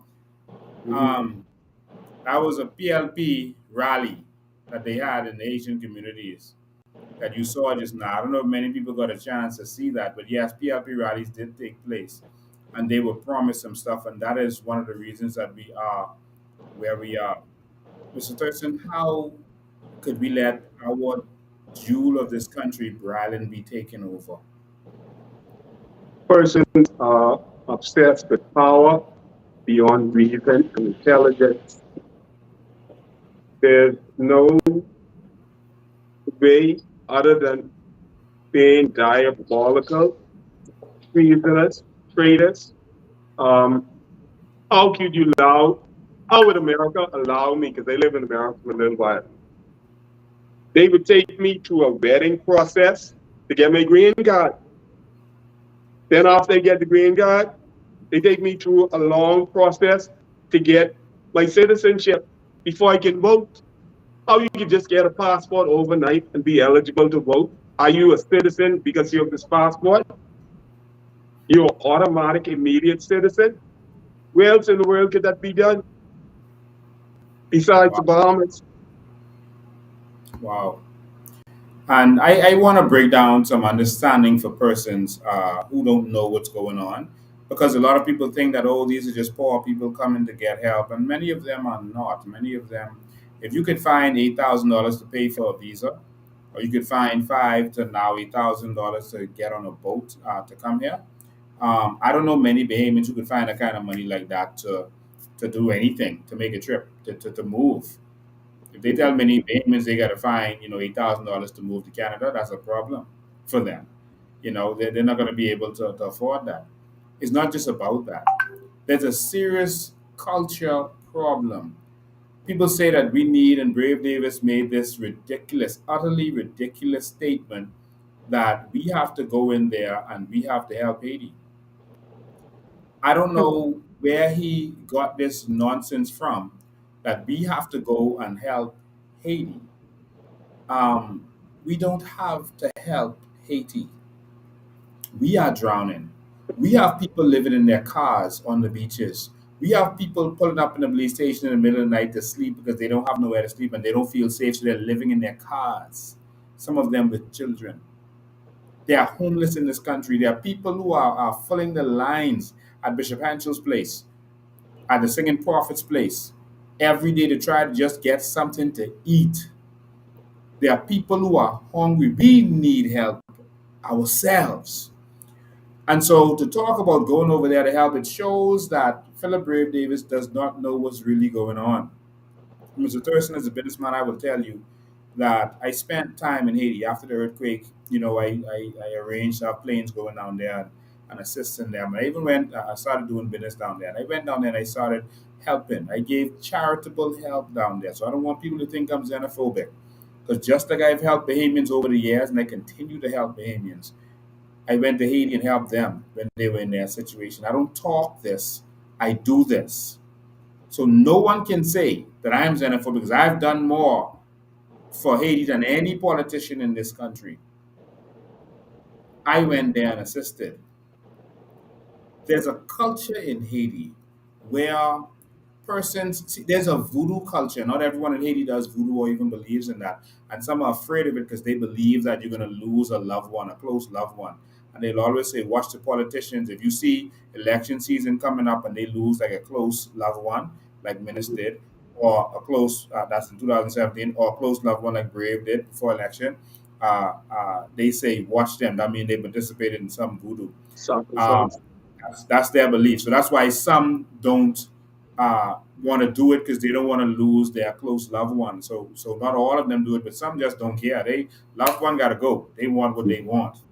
And so, but there's a voodoo culture, and this voodoo culture has an understanding that life is life is like the dust in the wind. It is frivolous, it's fruitless, and you live day to day. And because of that culture, they don't think about the consequences of tomorrow as a culture. Whenever you're going into a nation, you have to understand the people. Walmart could never survive in Germany because the culture of the people won't allow for it. They believe in quality. That's their reputation. They believe in quality, high end stuff. So when you go there, you're not going to survive. Walmart opened 80 stores. They had to close down because the Germans were like buying that cheap stuff. You have to understand the culture of the people. I opened up a business in Barbados. I was selling tennis shoes and clothing down there in Barbados. And I had to catch on quick because in New Providence, the culture was we like high top shoes because we like, Jordans. They like Pumas. They like low top shoes. And we thought that we could scale by going down to Barbados and selling the same thing and spreading and having more customers now. Um, at the time the men here in the Bahamas liked tall tees, those big t-shirts that they wear, white t-shirts. That's in New York culture. But in Barbados, they like tight clothes, like kind of like the Jamaican at the time. So we couldn't scale. So we realized that this culture isn't going to work for us. So we had to change, and thank God, the Bahamian men started to like the low top shoes, the Air Force Ones, etc. And we were able to spread that culture that saved us. But you have to understand the culture. The culture in Haiti, is that I just told you for a lot of people, not everyone. And that voodoo culture says, listen, we don't care about tomorrow. And that's why I told you about a man I met on my last trip to Florida last month. And he said he's a big contractor, Iraqi contractor. He was able to prove that to me. He was not Iraqi. He was in Iraq during the earthquake, rebuilding Iraq. And they sent him, because he's capable, has a good reputation, they sent him down to Haiti to rebuild Haiti. And he said that they started with $1 billion contract. And he said every time they put some equipment down or install some equipment, they could put $20, $50 million in equipment down. And he said the next day it's gone. He didn't say in the next few weeks or a few months. He said the next day, no matter what. If it took them a week to put that equipment in, the next day got gone. They would take every single piece of it. And he said that's what they experienced. And I'm telling you, Haiti would have been more advanced than us in the Bahamas because of the injection of capital that was put in. This money I'm telling you about was not included in that 13.5 billion that they got. This was different money to give them infrastructure and to give them to telecoms. They would have been far more advanced than us in telecoms, etc. They were building freeways. A couple finished. So they now have freeways and we don't. But they were those, you wouldn't want to see them now. But they were building freeways and they were doing advanced stuff. They were going to be far more advanced than even us that we're talking about. We must go to help them. But he said every time they did something, telecommunications, they put electricity generators, etc. He said next day gone. They don't know how they do that because you would have to take that thing apart. Truck to carry these big generators, etc. He said you have to take that stuff apart. And he said the next day is gone. And he explained that after that billion was gone, and a lot of it was spent just trying to replace stuff that was stolen, and then it'll get stolen again and stolen again. He said after the billion was gone, the next phase was $3.5 billion that they were supposed to put into the country. And he said he advised them to not do it. And Haiti lost because of that culture. He told them, he said he would make the money. He had no problem doing that, but he had a problem because he knew that this stuff was going to get taken away just like that. It was going to be gone. And he said while he would make a lot of money, his company would do extremely well from it. He said in his good conscience, people who donated and did that kind of stuff, he could not do that. And he told them to stop. Okay? So what happened to the money? I don't know. But I can tell you it was the culture that caused him to lose. And so separate from that $4.5 billion I just told you about, there's $13.5 billion that was donated to them that Bill Clinton, George Bush and others were kind of managing. And if $13.5 billion cannot save your country, there's nothing that Brave Davis can go there and say that's going to change. Pointless. Then what about remember Haiti was awarded 14 point something billion by the World Court for reparation because they had overpaid France. Even if you infuse money in there, what's the point? If it's corruption? Is it by the NGOs or it's internal? Or are both of them just ripping them off? What's the issue? The problem in Haiti is the oligarchs. All right? The problem in Haiti is the oligarchs.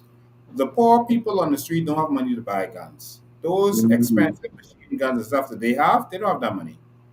All right? The oligarchs pay the politicians, and the politicians give the guns to the people on the street to go and cause havoc.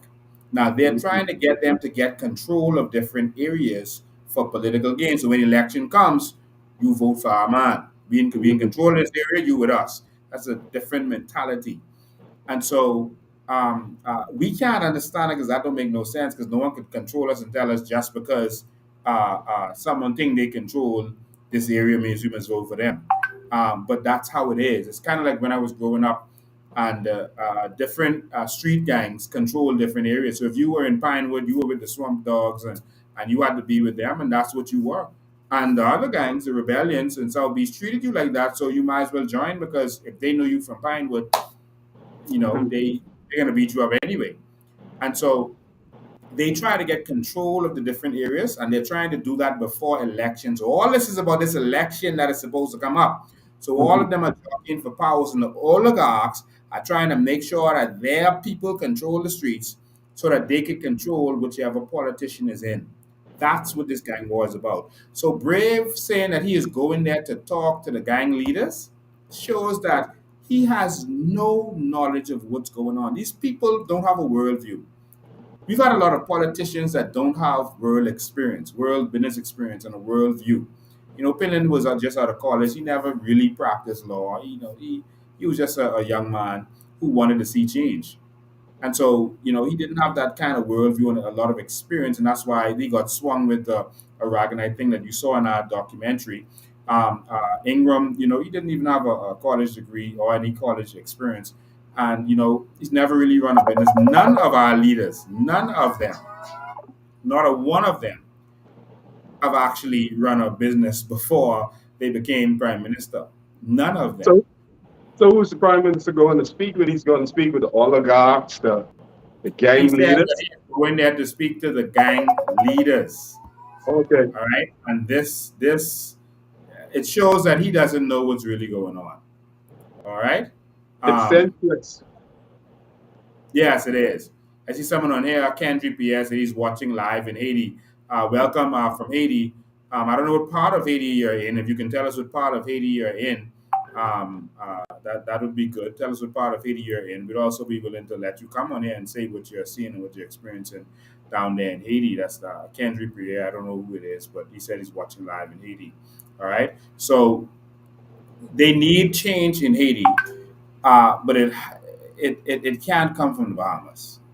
What Right? what do the Haitians on the ground want? They want just basic housing. What exactly do they want? What is the fuss about?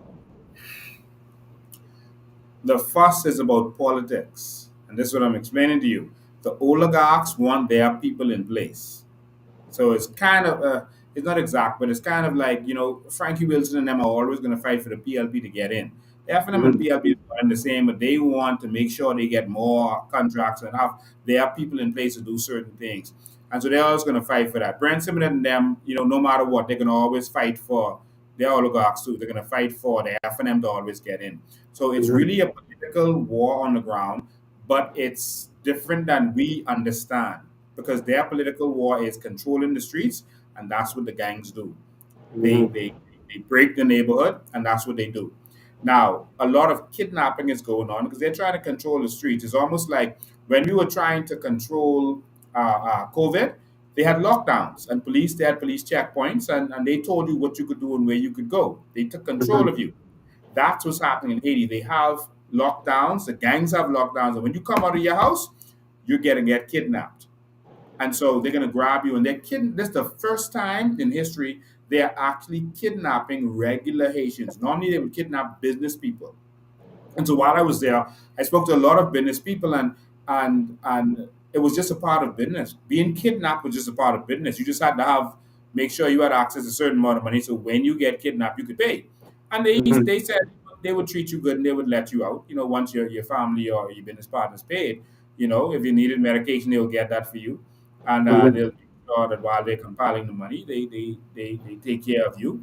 And when they let you go, just be prepared to get kidnapped again someday.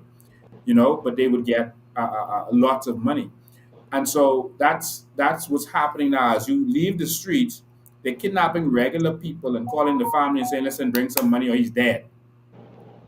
And so people are being killed on a daily basis. And so the problem now is going to come in where the gang leaders over there are going to realize, and it's already started. See, they are connected in Colombia, right? Very strongly. They're connected because a lot of Haitians go to Colombia. Then there's the Haitian connection, where the transshipment is taking place because there's lawlessness and drugs and whatever else is going to come in. And then there's the Bahamian connection that will get to the US. And so they're going to realize that Bahamians are soft and Bahamians are easily deceived by the politicians, kind of like the Haitians are. But even more so, we are just, I could understand why the Haitians give in to the politicians because they don't want to die. They don't want to get killed. But here, these politicians are soft. They're not going to kill you. They might victimize you, tell you can't have a job, etc. But they know that Bahamians are easily controlled and deceived. And so when they start to gather their strength and build their strength and get to the point where they overtake us, let me tell you something. We have just over 3,000 police officers. There's no way they can defend against 6,000 Haitian gang members who could come here and be here in a matter of weeks. Think about how many can come on a boat. Think about how they're now giving visas. They're giving visas. They have the Russell fella down there and the Sanders fella down there just giving visas like crazy. In Haiti, they put them down there for that purpose. And once they come here with visa, you can't get them to leave. No. You can't get the legal ones who come here on boat to leave. What you think about a man who came here legally? Mm-hmm. And so once these gang fellas who now have the money from the kidnapping starts to come and flood our shores and starts to flood our communities and start to bully our people because not even the police are defending them.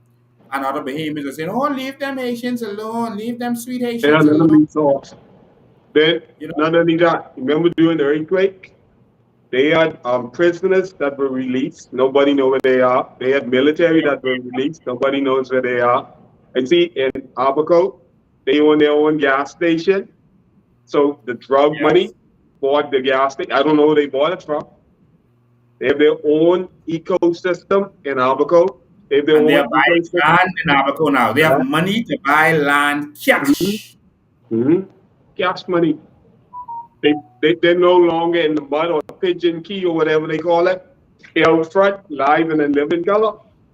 Yeah. They go to Harbor Island, they do the same thing. They go on neutral, they do the same thing. And we sit down and say, leave them alone. Well, you give up your birthright, a couple dollars, and for humanitarian reason, and they don't care about you.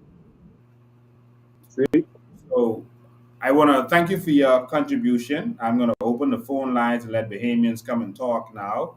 Last week I forgot to take it off of Do Not Disturb, so a lot of people couldn't get in. I assure you that this time I'm going to make sure that all of you are going to be able to get in. But I want to thank you, Mr. Thurston.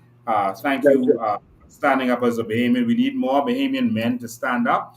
Our Bahamian Bahamian men are going to be soft in this hour. We're going to lose our country. We can't expect our women to fight.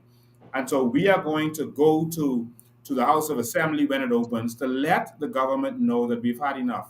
You're not going to change our citizenship bill to open up our borders. We know what you're really up to, and we don't trust you. And our country is being invaded, and y'all are not saying anything, and y'all are not doing anything. While you are attacking and abusing and insulting Bahamians, calling them criminals, fighting them down, torturing grandmothers, sexually assaulting grandmothers, while our land is being taken over and invaded. We are going to stand up. So make sure you join us. I think it's on the 14th that the House of Assembly is going to be open. We'll find out and confirm it. But we think it's going to be open on the 14th. We want all Bahamians to be there. Every single Bahamian. We need to be in the visitors' chamber of the House of Assembly also. Yes. We need to be inside the house. Inside and outside. Yeah. We want to take over that house and let them know that we have had enough. That this country is being overrun. And they think that because they're controlling the media and making the media not focus on this, that we don't see what's happening. It's a businessman who gone in Abaco and saw it with his own eyes. It's being overrun. Eluther is being overrun. Andrews is being overrun. And you can't get rid of these people once they're here. Now you're talking about citizenship bill, and we don't have our Freedom of Information Act? Talking. Not a day like it. But thank you, Mr. Thurston, for having more conversations with you. I know you're a very bright man, and we're looking forward to having more shows moving forward on solutions. We're going to start putting forward solutions. Hopefully the government can steal some of them, and our people can benefit. But we're going to put forward more solutions, and they're going to start to see what we're about. There are many people contacting me and saying that they have not seen the documentaries. We're going to do some shows just about the documentaries. We're going to come on. We'll have a panel talking about it, and we'll show the documentary and come back on, talk about it some more. But we got to educate our Bahamian people. Our natural resources are ours, and we got to defend it. We have to. So thank you, Mr. Thurston. It's been a pleasure having you. God bless you, and see you next time. Thank you, Jim. Pleasure. All right. So, ladies and gentlemen, you can call in. The phone lines is open. We still got a couple more stuff we need to touch on, but the phone lines are open. And if we can put the numbers up there, that would help. The phone lines are open. You can call us at 803-5995. You can regular call, or you can call in. Remember, you can only take one call at a time. So if you hear someone on, then you have to wait till they come off. All right. Okay. The phone is going on already. So 803-5995. Let's go. Good afternoon and welcome. How are you doing? Hi, Lincoln. Hi. Good evening, Lincoln. Good. Make sure you turn down your Facebook. Huge.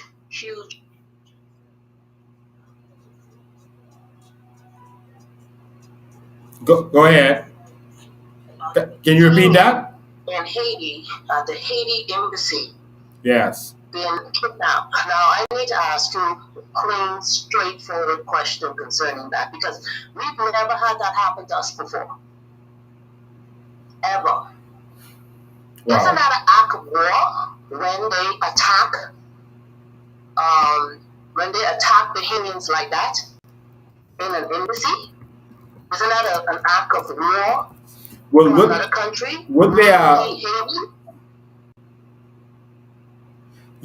are saying is that, and I don't believe them. I believe that they did that just to comfort people.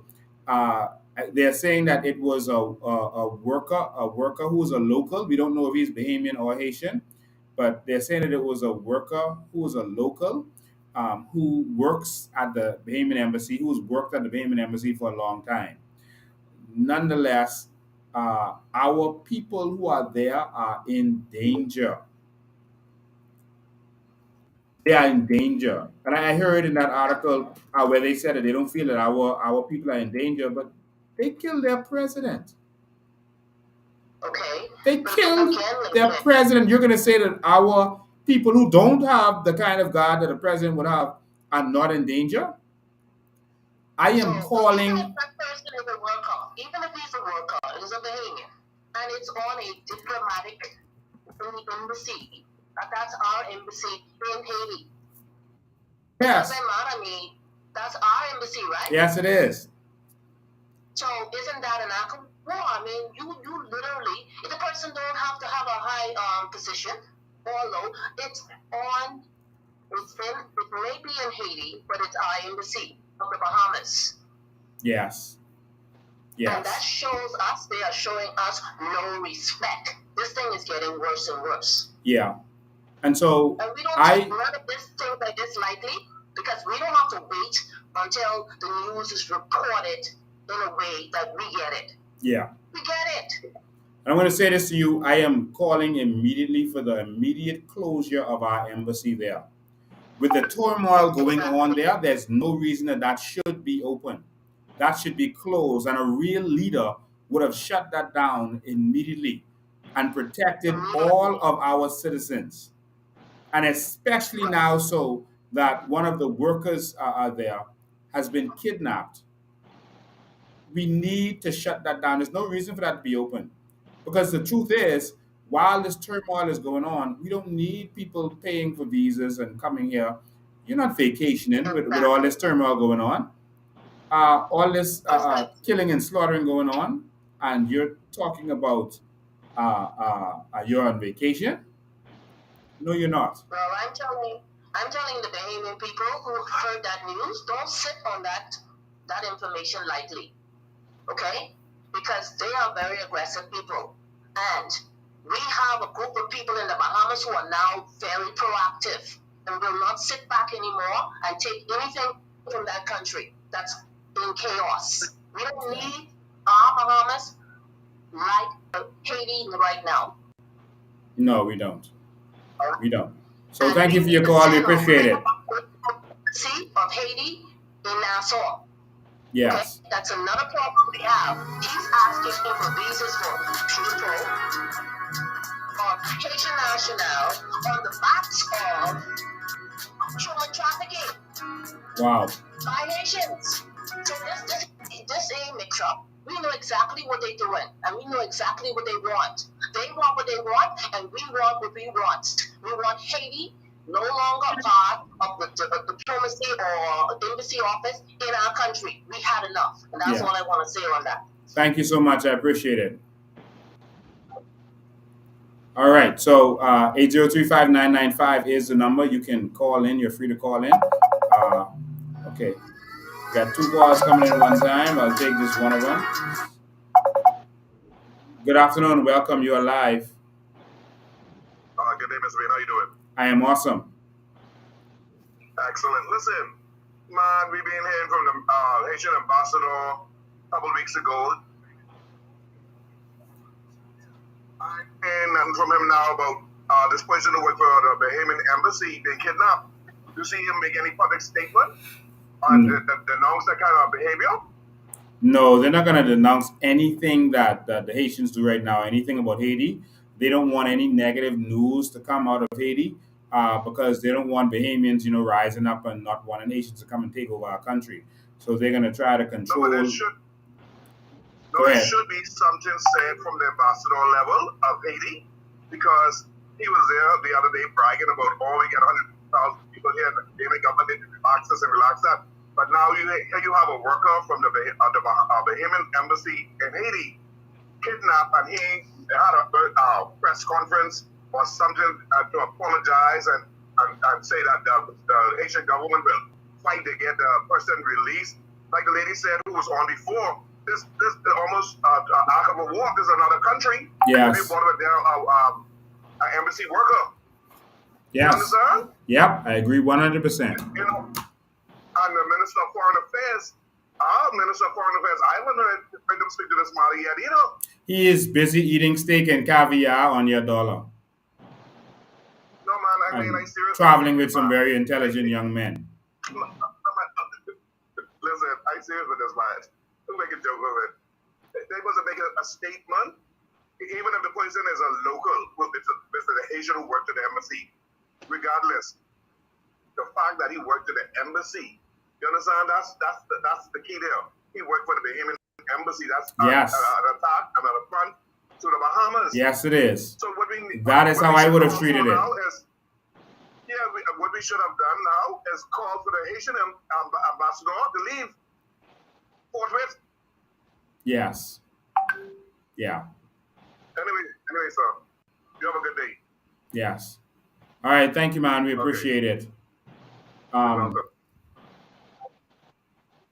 right. So you can give us a call, 8035995. Ms. Green, do you feel that the embassy should be shut down? Yes, Lincoln, because this is a national threat. This is a national threat, and we have other employees who are also employed in that embassy. How can we be guaranteed their safety? When we say we need our country governed, we have the Minister of Foreign Affairs, Fred Mitchell, traveling and sending out frivolous voice messages through WhatsApp. This is something of a major national interest that he should be addressing. I saw the press statement that they released, I think it was yesterday or day before yesterday, where they basically in that press statement is saying good luck. Wow. It's basically telling the persons, good luck. We will pray for you. Wow. We got to go to the phone line. Welcome. You're live. Hello. Hi. Hey, how you doing, Lincoln? You're all doing a great job, man. Thank you, man.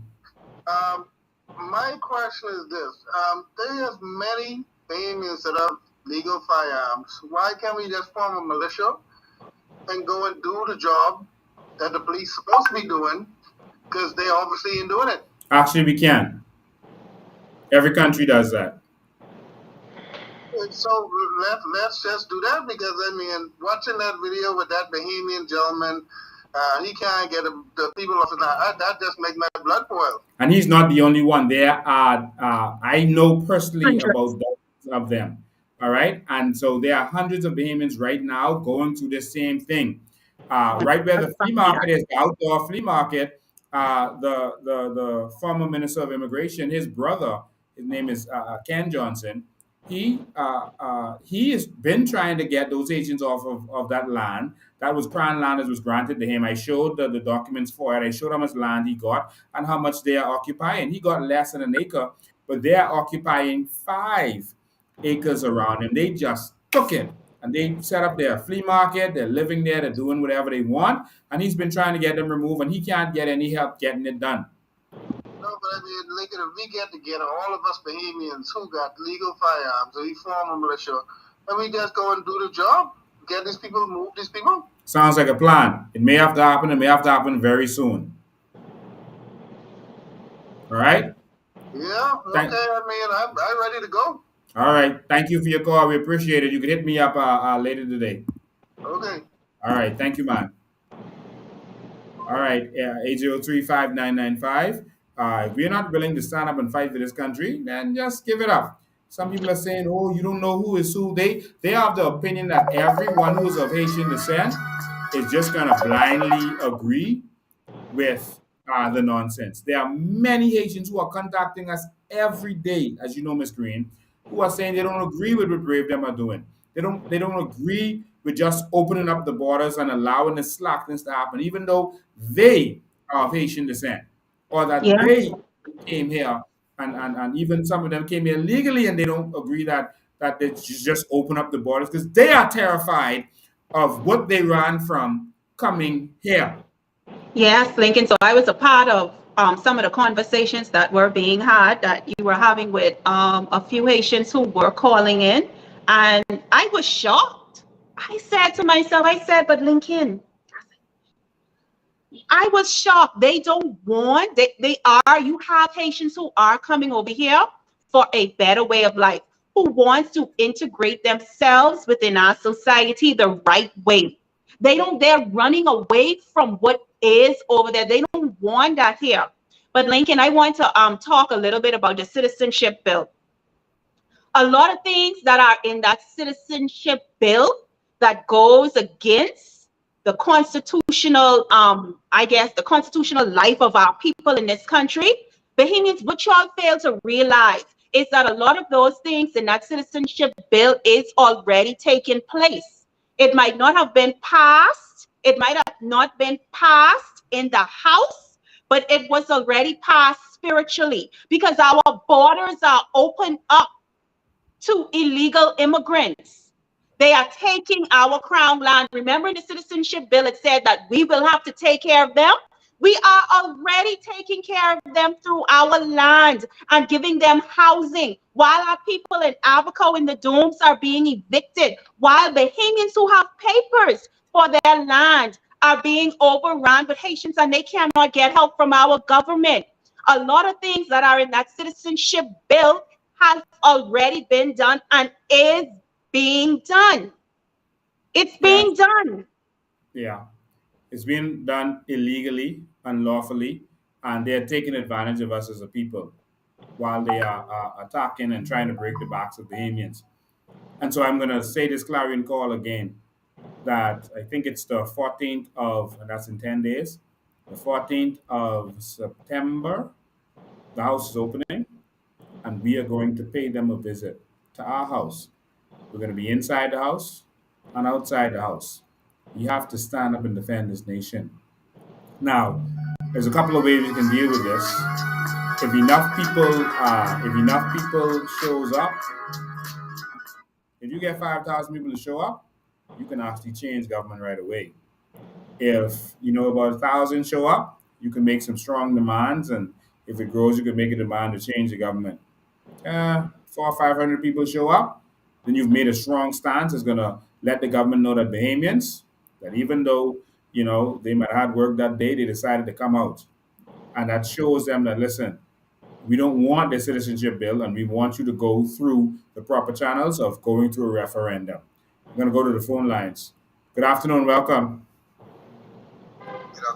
Good afternoon, you're live. Good afternoon, Mr. Lincoln. Yes. I'm calling from Long Island. Thank you, man. Welcome. And pleasure. I've been listening to the conversation for a while. Mm-hmm. And most of the events that have been expressed, it's unfortunate that it has been taking place for such a long period in those islands. Mm-hmm. Long Island is one of those islands where we had challenges with Haitians. All right? But the important thing that was done immediately as they were discovered, they were shipped to Nassau. Mm-hmm. All right? What has been happening, and the problem that the seed that has been planted, that's what happening, right? You're facing a harvest. All right? Seeds have been planted in Abaco. Seeds have been planted in Nassau because they allow, and the powers that be, they allow the seed to germinate. And that's a spiritual law. Seed planted, you get the harvest. All right? And that's what you're experiencing. We don't have a Haitian problem in Long Island. And no Haitian group can come to Long Island, jump on our property and telling us that they own our property. All right? It's number one. Secondly, you have a corrupt system. And that corrupt system starts from the head of this country. All right? And I'm talking from experience. All right? And we have allowed this corruption to go on for too long. You have it in the judicial, you have it in the legislature, and you have it in the executive. So if you have all three corrupted, what kind of country is going to move forward, onward, and upward together? Yeah. And lastly, there's a lot of points that have been put forward. I'm hearing a lot of, saying what's happening. Now the action needs to take place. All right? Action needs to be kicked in. We have heard a lot of talking. All right?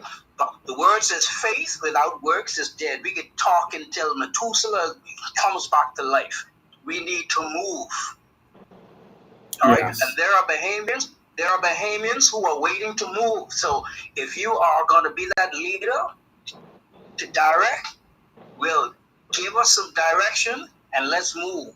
We need to make the House of Assembly, all right, subjected to us. They work for us. Yes. We don't work for them. And we need to show them that they work for us. And if they can't work for us, get the hell out of the country or get the hell out of the house. Yes.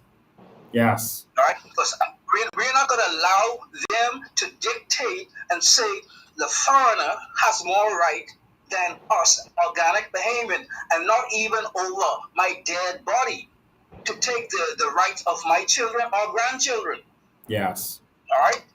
So now I need you to understand, and I'm serious with this because I'm faced with a situation where foreigner comes in, all right, want to take our property, and then you have the judicial system trying to protect this foreigner. Yes. All right? And then in a situation, he comes on my property threatening me. Wow. Now, It's only that I serve a risen Savior. Other than that, he would be dead meat. Yeah. You understand what I'm saying? Yeah. So we cannot afford to allow these illegals to come into our country and think it's legal. Yeah. You follow what I'm Definitely. saying? Definitely. So, my bro, listen, you just need to stand firm and you need to put the plan together, and whatever that plan is, we need to execute the plan, sir. We tired of this crap, and we can't go forward, onward, upward with this mess. No, we can't. All right. Thank you for your call. Thank you, man. All right. So thank you for your call. We appreciate it. That's Long Island. Long Island is standing strong. Long Island doesn't have the problems that the rest of the Bahamas has with this illegal invasion because they just don't tolerate it. You know, I was driving through Pinewood the other day and I saw how many Haitians were walking the street with their lawnmowers. One man was riding a bicycle, pulling the lawnmower behind him. Another fella was, with his cutlass, etc. You know, we don't treat them badly. We let them walk through our neighborhood. No one harasses them. We let them work. We give them work when we should be giving our Bahamian young men work. We treat them kindly. We allow them to have free health care. We gave them everything free. Free education. We take care of them.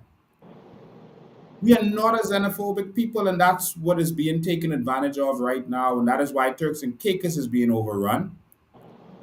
And we're going to have to unite and join hands with persons from other countries who are experiencing the same thing, with Turks and Caicos, with Jamaica, with Trinidad, etc., who are experiencing similar things, with Colombia, all right, with Mexico, because our governments have become corrupt, and we're going to have to unite to get this done. And so the phone line is 803-5995. Someone's trying to call in with, we were on the other line, 803-5995. You can call WhatsApp call or regular call. It's up to you. 803-5995 is what you need to call. Because we just had a concert in New Providence, a big celebration, and it was a good turnout. You know, Bahamians just needed somewhere to go, and that was a good turnout. People went there and celebrated. The government probably spent about $1 million on that whole thing. But while they were celebrating, they were kicking people out of the domes. While Brave Davis came to the church in Abaco to pray for these people, because you can't pray for the dead, you're praying for the people who survived. They were kicking people out of the domes. What kind of sick mindset is this? Bahamians have really lost it if they're going to entertain this nonsense. So the question for Bahamians is, are you going to lay down and allow them to give away your country? You see what's going on. From they give Luby Georges, who was F&M the last election, now he's PLP. From they give Luby Georges a position in immigration. This Luby Georges who fights for these illegal immigrants to come here illegally and remain here. Who has gone and lied on our country about the treatment of Haitians, put out published documents. From this government gives him a position where now Bahamians are paying his salary. Treason. To fight against Bahamians, it's time for war. Treason. Bahamas, if y'all don't see what's happening, y'all are going to lose this. Like how Florida was lost. There was a decision made. Listen, if we're going to keep Cuba at bay, we just got to let Florida go. When I was growing up and going to Florida in the flea market, etc., in the 80s, there was only white people and black people. And in the space of about a decade, not even that long, they took over Florida, where they are all the wealthy peoples. They own the skyscrapers. They get all the government positions. They are voted in. You see, Someone asked me on here, I saw a comment saying, why isn't balanced? Why don't we also talk about the Chinese? The Chinese is also a problem, but the solution we have for that is by empowering Bahamians so we can start buying up the buildings and buying up the land, etc. The difference with the Chinese and the Haitians is an urgent problem. That's an urgent problem. The Chinese have zero interest in taking over our government. The Haitians do. You saw Frankie Campbell standing up with his two passports, which is illegal. You saw him standing up with his two passports. And guess what? We just thought it was cute. We laugh at it. Oh, no, he got two passports. Oh, he's a Haitian. But the plan is to take over our government and government positions. This country is our country. And we have to defend it. The Chinese are not interested in they're not even interested in voting. They're not interested in taking us over in that way. They're interested in doing business. The Haitians are coming and taking our land. Taking it. The others are coming and buying our land. Let's go to phone lines. Good afternoon, welcome. Good afternoon, you're live. How you doing, sir? I am awesome. Alright, you're doing a great job, and I is Haitian descent, and I calling from Abaco. Awesome. And I would like to give you my little 5 cents and try to stock some positive things and to see how we could change this foolish things that we have in Abaco. Yes. Me personally, I know Charlotte Green very well, and I know you very well too also. My point of view of my own Haitian people in Abaco, it's very ridiculous, and I ain't shame and I ain't hide to say it online. Yeah. On the radio, I don't hide nothing, and I say the truth. Yeah. We have some serious problem with our people here in Abaco, especially the land. I hear the guy speaking about the land and everything. Yeah. We have so many major problems. The land is not a problem. We got some problem that those set with coming from Haiti right now. We don't know where they're coming from, how they getting there. And these people ain't getting no land, they getting houses. Yep. And they don't pay no bills. They don't me personally, I have a business and I have to go to the Ministry of Works to get my permit to build my business. And then they could do it illegally and nobody could say nothing. My brother, I can tell you one thing, and this problem we have in Abaco, illegal problem, number one, we have the smuggling the people from here in Abaco every single weekend. Wow. To United States. Then we have the how they conduct themselves on the island is very bad. It's just like in Haiti, the same mentality you see they have in Haiti, it's the same mentality they bring in the Bahamas. Yeah. Us as a Bahamian right now, me, I could conduct myself as a Bahamian. I born and raised here in school here and everything. And so, as a Bahamian. So, me personally, I don't have the valuation and as a Bahamian in this country. And they have a more valuation than me. Wow. Because we're not in Abaco right now, big man, and 99.9 Haitian weekend, the Bahamian ain't doing nothing wrong. And that makes me feel bad. Wow. You know, and then they have so much attitude, and they think there's a biggity set, and they think like no one could touch them. You know, but I could tell you one thing, and me personally, I hide to say it, and they could recognize my price. But I could tell you one thing, my name is Carlos, so I'm ashamed to say it, and I can tell you, if anyone come close to me, bro, I think they will take my Bahama land from me, where I born, where I raised from, and that could never happen, bro. Right. And they could take it as a threat, and I ain't threat no one, and I see nothing out the way. But I'm saying, anyone to come in towards me, bro, that would be a different problem. And I will help them, immigration, police, whoever I could help defend us, I can help in the community, and to fight these crimes we have in the Bahamas, bro, and especially in Abaco. So you're of Haitian descent, you're in Abaco. And a lot of people believe that all people of Haitian descent want us to just open the borders and let these new Haitians come in. Never happened. If that happened, I left from here. Wow. I tell you that. Wow. Wow. And I'm told by some of the Haitians in Nassau, actual Haitians and Haitian descent, that on the shanty towns in Nassau, that the new Haitians that are coming in, they are biggity and they are fighting with the Haitians who have been here. Are you experiencing that in Abaco? Yes, sir. All the time, because we have some Haitian with me and living in Abaco for past a decade, and they respectful. They're really nice person, and that's all the people I talking about. I talking about people in 50s to 60s. Mm-hmm. And you got them young set now coming down there with the tight pants and think that is the bad set to come from in the gang and things. So, like, they feeling like they coming to take over. Wow. But you know what we need to do as a Bahamian in Abaco, and I tell all my brethren, all my friends in Abaco who know me, and guess what? They don't need to be scared to deal with them, Because we can never let them take over. Yeah. That ain't gonna happen. This ain't no Haiti land. This is the Bahama land. Yeah. So we can't go Haiti do what they're doing. And No. me personally, I can't go Haiti where my parents from now they're taking over and how they do it over here. And this can never happen. You can't even own land there. Where?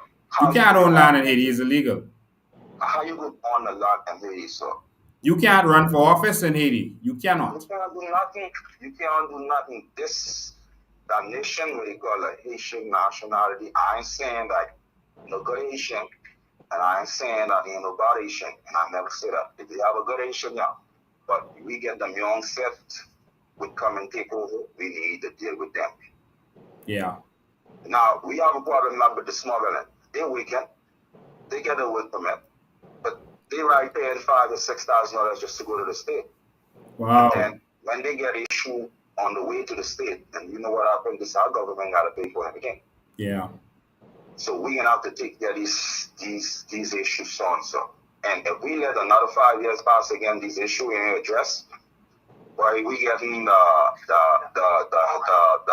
what I can call it, the Zopan will be running the Bahamas. That ain't gonna be Bahamas no, that would be the Haitian land. Yeah. Yeah. We gotta take this serious. So stand with us and fight with us. All right, we appreciate it. I'll be all from day one, boy, and I will put my effort and I take my license in and to help this country go where it's good. Thank you for your call, man. We appreciate it. All right. So there are a lot of Bahamians who are afraid, and they, like I said earlier, they think that everyone of Haitian descent agrees with this corruption that Brave Them doing. They feel that everyone of Haitian descent is just going to vote for Brave Them. A lot of the Haitians and persons of Haitian descent, they realize that Brave Them using them for election, and they're going to spank them just for doing it, for taking them for being stupid. All right? So the corrupt ones will vote for Brave Them, but there are many of Haitian descent out there who stand with us. They're calling us every day. They're texting us every day to say that they do not agree with Brave Them just opening up this country. And you're hearing the calls on this live. I'm going to go to the phone lines again. Good afternoon. Welcome. You're live. Hey, what's up, my COI family, Mr. Ben? How you doing, man? Everything great, man. Awesome. Hey, that last caller who just called? Yes. If you all don't take heed, we in plenty problem because I've been waiting over there now for 8-9 months and Shaba, Baker's Bay. Oh man. Wow. It's ridiculous. I heard there's like a little lady already over there. Shaba gone. Wow. Everybody Baker's Bay. The amount of work over on Baker's Bay, Bahamian people should be over there doing them jobs. Wow.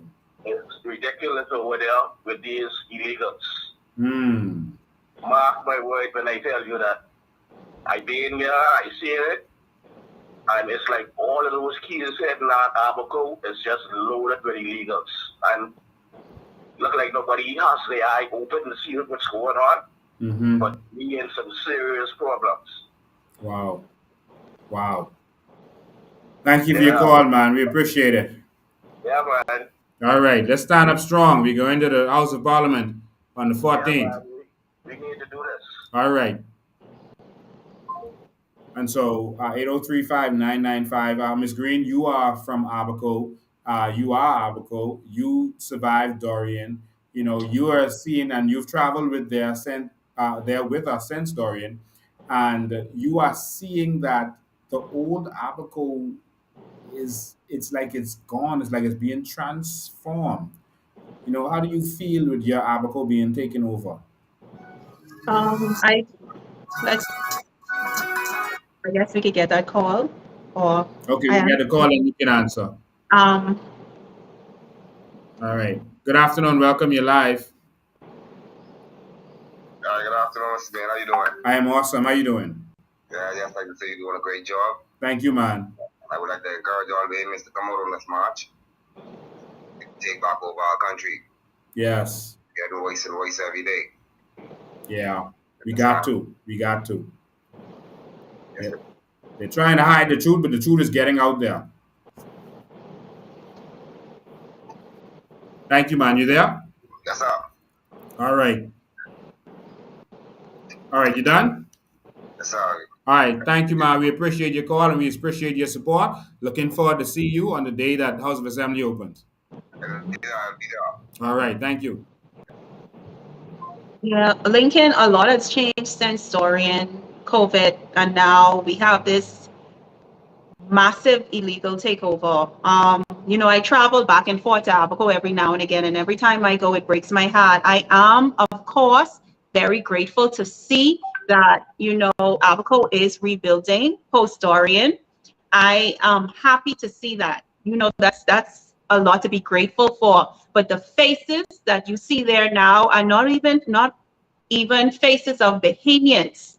You know, there are a lot of Abaconians who some of them I don't even know if or not they made it through the storm. Persons are still missing. It's just not the same anymore. The faces, you would have feel better if those faces that you were seeing were faces of Bahamians. But these are persons that you do not recognize. I mean, nothing is wrong with that, but you have to ask, who are these people? This is a family island. Who are these people? Yeah. Yeah, we just missed a call just now. You can call us back, 8035995. And to suffer that destruction under Dorian, and now to suffer the destruction of us being invaded, we have to stand up. And I'm going to stand up for what is right. I don't care if we're outnumbered. I'm going to stand. And we're going to do it the diplomatic way. We're going to do it that way at first. And if we have to stand in any other way, we're going to do that. No one is going to take over our country. That's all we got. We're going to take this to any level that we need to. But we are going to stand up. We need strong leadership in this country, not corrupt leadership. We've had enough. We've had enough of the corruption. We've had enough of the vilifying anyone who would come out and speak up for our country and speak up for our nation.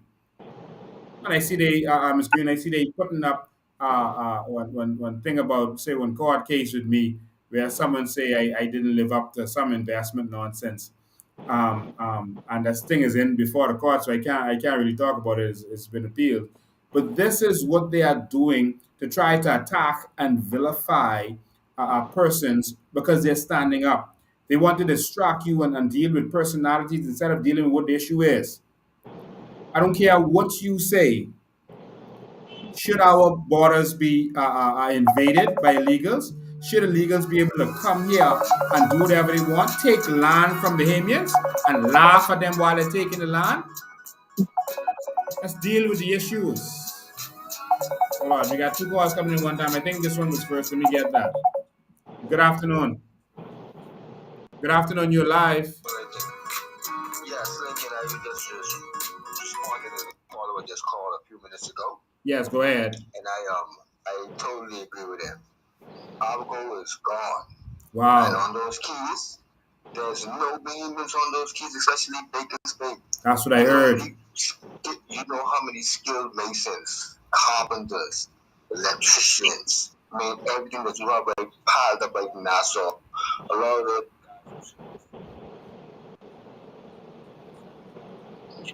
To move around to these family islands and be able to start their own businesses. You understand? Because it's a lot of work. But when you want to vote in your own country, taking the ferry over to work, and you're the only Bahamian on the ferry. I experienced that. Something is wrong with that. And it's like immigration is not doing anything. I could take some videos in Marsh Harbor, and I would be the only Bahamian in Marsh Harbor. If you don't speak Creole, it's like, I don't get it. And immigration ain't doing nothing about it. And it's like, more, man. Yeah. But I just had to put my 5 cents into that. Thank you. Yeah. Thank you so much, man. We appreciate it. Someone else was trying to call in while it was. You can call us back now. Yes, go ahead, Ms. Green. Lincoln, our taxpayers' dollars are paying the our armed forces to make sure the laws are followed. Why are we paying them? We are paying them apparently to do the evil bidding of the politicians, which is to do nothing. To only oppress Bahamians. We are paying them to oppress Bahamians, to fight Bahamians, while our country is taking Lincoln, over. you hear about soldiers all over the world. You hear about soldiers all over the world. And for the like of me, I don't see where our soldiers, our protectors, where is the integrity? If our leaders request unlawful actions against the Bahamian people, why aren't our law enforcement standing up against that? Yeah. Where is this is not a patriotic officer. This is not a patriotic guard. We have the wrong people guarding our country. Everything about our country is wrong right now. And it will take the strength and the unity of the Bahamian people to bring balance back to this country. Every officer who is wearing a badge, every officer who is in khaki, where is the honor? You have children. Your children have to grow up in this country. Why do you think what you are unlawfully enforcing against the Bahamian people will not fall at the foot of your children? Your children will pay with their lives for what you are doing. Yes. Where is the honor? How are we supposed to respect these badges? Who is there to protect us? Who is there to protect our borders? Who is there to protect us internally? They have failed us, Lincoln, just like the politicians. They have failed us. Yeah. And it irks me to see grown men carrying guns and a badge who have sworn to stand and defend the people of this country, hiding because they are afraid to lose their jobs. A job that isn't even paying them what they rightfully is due to them.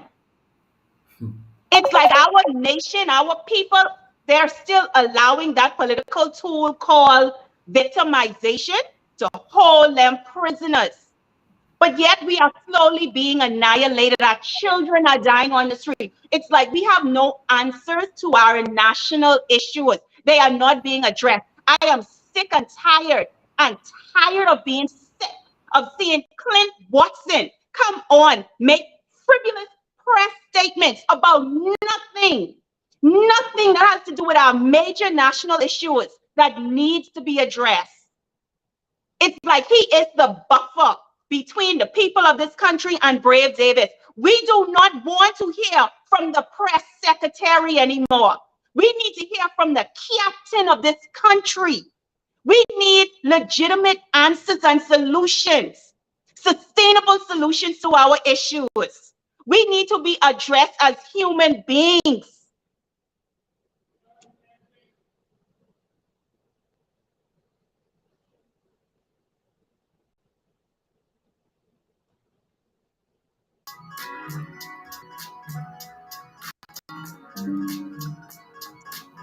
Ladies and gentlemen, it's not about us anymore. It's not about us. It's about what is standing behind us. It's about our children. It's about their children. What type of parents are we? What type of adults are we to see what's going on and choose not to do anything but sit down and talk about it? Wow. Just talk about it. Wow. Davis and any political leaders, whether it's Lincoln Bean or Maria Jackson, works for the Bahamian people. And the Bahamian people, you have the right to demand accountability. Demand accountability. Yes. They are not gods. They are employees. And we need to remind them of who they are. Thank you so much. I agree 100%. Yes, of course, we have political sellouts like Clint Watson, etc., who will sell their souls for a bowl of porridge or a little job. But we got to stand up. Some people were trying to call in, but we lost connection for a minute there. 8035995, 8035995. You can get back in now.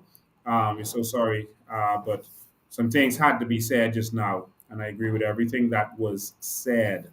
You know, in the meantime, they give jobs to persons they want to silence, and they're going to attack persons that they feel are empowering and educating the Bahamian people. But Bahamians aren't falling for it. And so the old weapons aren't going to work anymore. I just wanted to make mention. I actually saw an interesting post. It was very interesting, and that's why I paid attention to it. But I saw an interesting post where someone had put out a picture of me in my all my full regalia and my bishop's robe, and they were saying never trust a person who would leave from being a pastor to go into politics. And I just wanted to say this before I get to the phone line. I just wanted to say this. Um, Only God determines what a man does with his life. And Martin Luther King Jr. was a pastor. He was a pastor for 5 years. And then he quit. He wrote a resignation letter and said, listen, what he is going to do is more important than having church on Sunday. He needs to fight for his people. And that is exactly what I decided to do. Martin Luther King is one of my role models. I think that he's a very powerful, strong man. And a lot of people don't know this. This is his actual resignation letter. This is what he drafted, and then he actually spoke it at Dexter Avenue. He actually quit. Now I want to read this to some of you because many of you want to hold on to your jobs, etc. And the reason Dr.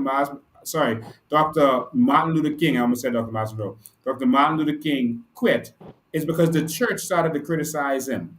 The church people, I don't mean his church, I mean pastors from around the country started to criticize him.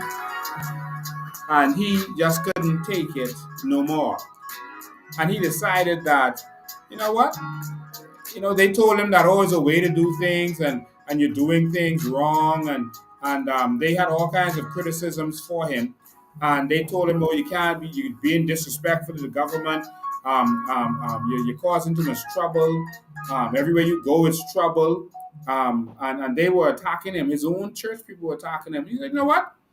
I quit because he believed that what he was doing and going into politics, yes, politics.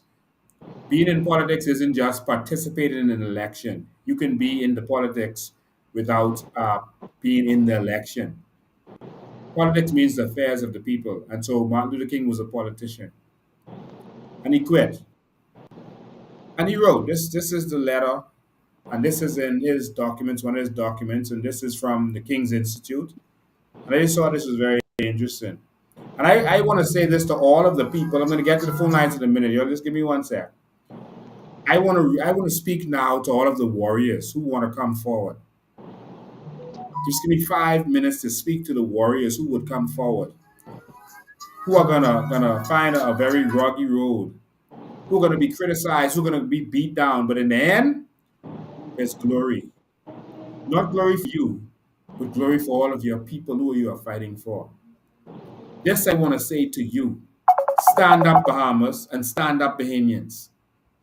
Don't be afraid for your little job. I'm going to show you documents from Rosa Parks, from Martin Luther King right now. I want you to understand something. We got to stand up and fight and be strong. The details of his letter is the king announced his resignation following Sunday service at Dexter and may have used this handwritten draft to frame his remarks. According to a news account, after King spoke, three elderly women stood up in protest and looked about to see if others would join them. 12 parishioners eventually rose to demonstrate. That means they didn't want him to quit. Of all of those people, only 12 stood up. Because remember, a lot of his people at the time didn't understand him, and they felt the pastor shouldn't be getting involved in stuff. One man explained, "We weren't just going to give him up without some kind of fight, but we were not against him. We just wanted to show our regret." The letter goes, a little more than 5 years ago, I accepted the portrait of this church. We started out at that moment on a great and creative spiritual venture. You responded to my program with a cooperative spirit that could hardly be duplicated anywhere. At the time, my only desire was to serve the Dexter Avenue Baptist Church to the best of my ability. Little did I know when I came to Dexter that in a few months a movement would commence in Montgomery that would change the course of my life forever. But history, um, and he crossed some stuff out there, still has its unpredictable qualities, and it reserves for itself elements of creative, unknowingly and of creative. Unknowingly and unexpectedly, I was catapulted into the leadership of the Montgomery movement. At points, I was unprepared for the symbolic role that history had thrust upon me. Everything happened so quickly that I had no time to think through the implications of such leadership. At points, I was unprepared for the symbolic role that history had thrust upon me. But there was no way out. I, like everything in Montgomery, was pulled into the mainstream by the rolling tide of historical necessity. As a result of my leadership in the Montgomery movement, my duties and activities tripled. A multiplicity of new responsibilities poured in upon me in almost staggering torrents. So I ended up futilely attempting to be 4 or 5 men in one. One would have expected that many of these responsibilities would have tapered off after the boycott, but not 3 years after the termination of the bus struggle, the same situation stands, but now 3 years. At points, the demands have increased. And that was his words. And they gave their sources. He then went on in church to resign from his post. I know how he feels with having to be more than one man at one time. I know the sacrifice, something being thrust upon you that you had no intention. I can tell you that I had no intention of being on this mission that we are on. I had no interest in politics at this time. I had, I wanted to just go and do business and take care of my children and do what I had to do. And many who were there with me were the same. Maria didn't want to be in politics. Charlotte definitely didn't want to. And we had to sacrifice. We had to give up our own personal lives in order to make this happen. And I'm calling on more Bahamians to stand forward with us. Come on, let's do this together. You are called, and even more so if you believe that you are chosen, let's stand together and do this. Now, they're going to throw everything they can at you. That's how it works. They're going to throw everything at you. And, Martin Luther King went through so much. He went through so much. They locked this man up for so much different things. They tried to throw everything at him. They even locked Martin Luther King up for tax issues. They locked him up for saying that his tax filing wasn't right. Listen, he got locked up for so many different things. They had the phone lines right now. I see you on the phone lines. I'm gonna get it right now. Because I want some strong soldiers to see this who might just be on the fence and might be afraid right now. All right? I want them to see this, that this is real, and that we are not afraid. That Lincoln Bain is not afraid. I'm not afraid of anything that they can say about me. I want you to look at some of these arrests. This is his arrest. His arrest sheet is so long it is mind blowing. All right, his arrests. He's been arrested for so many different things.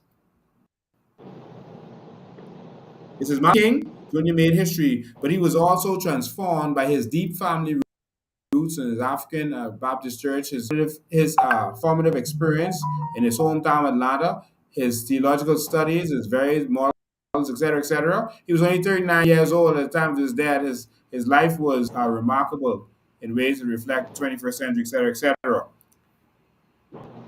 King preaches 8 days behind bars at Ebenezer. Yeah, imagine that. King surrenders to authorities on perjury charges and released on $4,000 bail.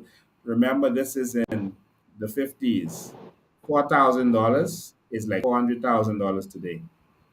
And remember, in America, you pay that bail in advance. It ain't like the Bahamas where you just sign. King appeals conviction. He was convicted in Alabama. King confined and released from jail in Montgomery. King is convicted of disobeying a police officer, sorry, a police order, and fined $14. King chooses to spend 14 days in jail. Yeah, he spent time in jail, but is soon released when Police Commissioner Clyde Sellers pays the fine. So yeah, the police commissioner paid the fine. King arrested for loitering in Montgomery. King freed on bond after R.F. Kennedy called address mass rally at Ebenezer. King transported to Georgia State Prison. John F. Kennedy calls Coretta Scott King over the jailing. President couldn't even help him. King receives 4 month sentence for sit-in. Yep, 4 month sentence just for sitting in. King remains in jail for previous traffic violation. It's an interesting one. They got to eventually get everybody out because the president didn't like what was going on. They eventually got everybody out, but because they had some trumped up traffic violation on him from when he was riding in the car with a white woman and they gave him a ticket, he pled guilty. And then they came back and said, oh, there was a probationary period. And because he got in trouble during that 12 months, they keeping him in jail. See how many pages of arrest this is. Look at this is 8 pages, and it's actually more than that. This much pages it is of times he had been arrested. King arrested in jail for sit-in again in Rich's department store. Right. King pleads guilty to driving with improper license and fined. Alabama officials drop remaining perjury charges on King. King's acquittal for falsifying 1956 tax return. King's tax trial begins in Montgomery. King arraigned on perjury. All this is documentation from the King Institute. Perjury charges postponed. King arrested in Alabama on tax violation. They went after this man, I mean, wholeheartedly. They even tried to take his doctorate degree from him, saying that he didn't quote someone properly in it. This is how serious these people was. But there's lots and lots of what he went through and what they put him through. They would arrest him and just throw charges on him. Don't be afraid. There's glory in the end, warrior. And so this Rosa Parks, a document from Rosa Parks. They kept all of these historic letters, etc. And I want you to see something about Rosa Parks because you see the glory, but you didn't realize that Rosa Parks had to leave her hometown because she couldn't, her and her husband and her mother couldn't get a job anymore. And they were tortured, not literally. They were persecuted, I should say. And they had to leave because they stood for something.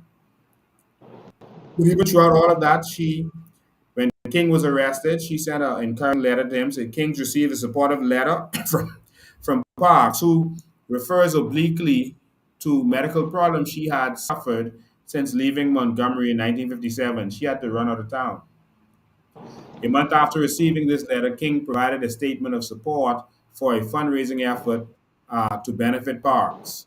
Millions of Negroes all over the nation have a new sense of dignity and destiny because Miss Parks inspired an event which in turn inspired them. Now that she is facing her moments of suffering, as a result of the reprisals that she faced, I know that all people of goodwill will come to her rescue. And this is the letter Dr. Martin Luther King, she wrote to him. I just want you to see this. It's a reality. If we want real change, it's going to be some people who have to know that, listen, you can go through this and you can make it. I'm calling all the warriors right now who are willing to sacrifice for this country. She said, "Dear Dr. King, I was so sorry to hear of your being arrested for Alabama income tax. I hope this from the Michigan Chronicle will be of some interest and comfort to you.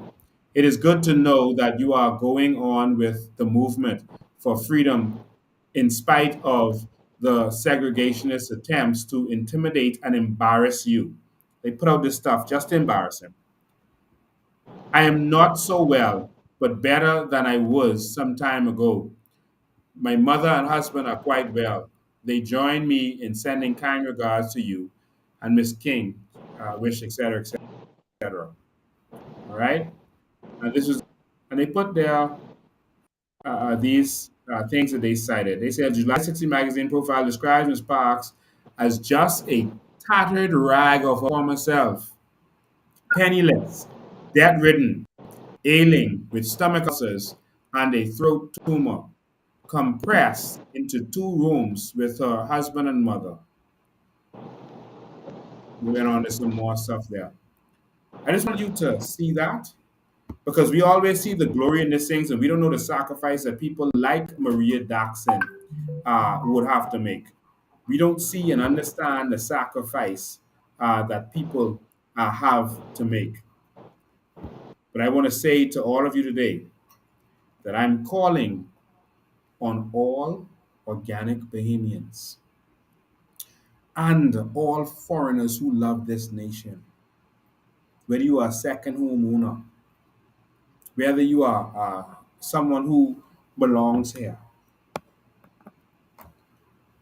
who came here legally, I'm calling for all of you. I'm calling you. Let us stand. They will persecute us. They will lie on us. They will put all kind of stuff on us. They will get judges to make judgments against us like they did with Martin Luther King. They will do all manner of things against you. But in the end, when you know you are fighting for what is right, let nothing stop you. Nothing. Let's stand up and let's have a Bahamas where all of us can benefit. So I'm sorry I didn't answer the phone, but I'm sorry. I'm going to go back to the phone lines now. So if you were waiting, you can call now 803-5995. My only ambition is to stand up for Bahamians. That is our only ambition, to put Bahamians first, for us to benefit from our natural resources. That's our only ambition. Let's stand up, Bahamas. So if you've been calling in, this is your time. You can call in now. You'll get your few words in before we got like 7 minutes left. You can get your words in. We can win this fight. I believe the Bahamians are ready. Don't think that persons of Haitian descent don't understand what's going on. They know what they ran from, and they know the danger we are in better than us. That is why they're telling me they are standing with us. They know the danger that we are in better than us because they lived it and they left it.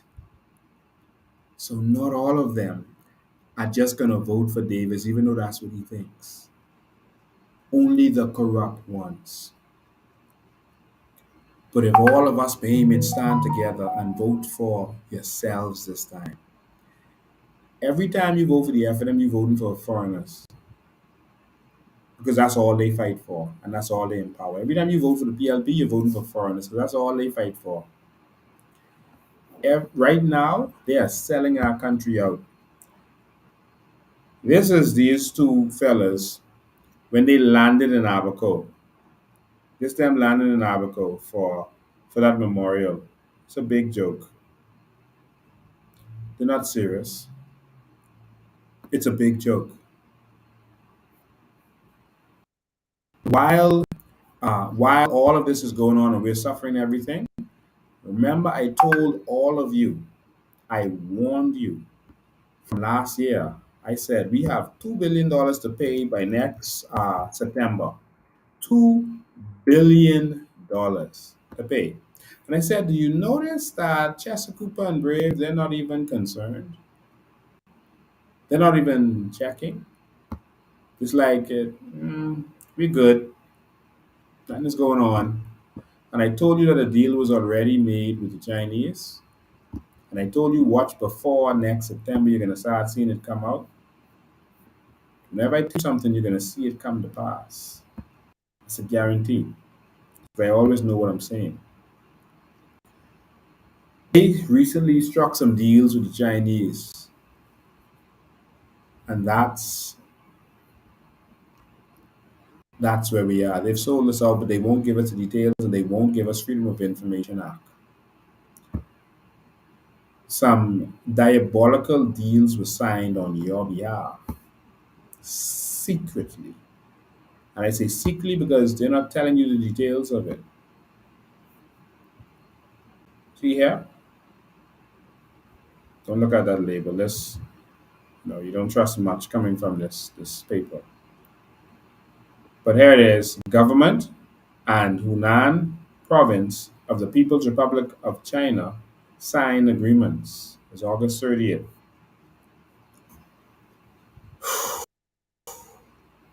Him and the ambassador from in a hybrid joint signing ceremony held at the office of the Prime Minister on Monday, the Prime Minister and the Bahamian officials were joined by representatives from the Hunan Province of the People's Republic of China, along with senior diplomats from the Embassy of the People's Republic of China to the Bahamas to witness the signing of 3 agreements to advance bilateral cooperation between the two countries. These agreements include a letter of intent to establish sister island province relations between Grand Bahama and Hunan Province of China with the Ministry of Grand Bahama. Grand Bahama. Watch out.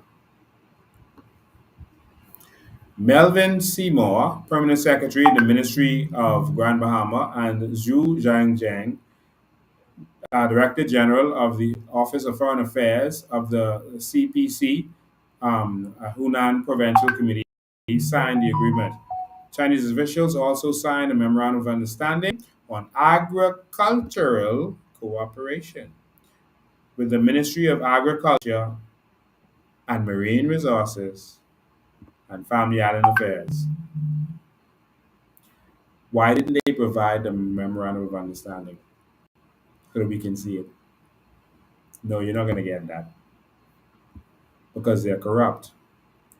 Bridget Hepburn, Acting Permanent Secretary in the Ministry of Agriculture, Maritime Resources and Family Island Affairs, and Juan Hanwen, Director General of the Department of Agriculture and Rural Affairs of Hunan Province, signed that MOU.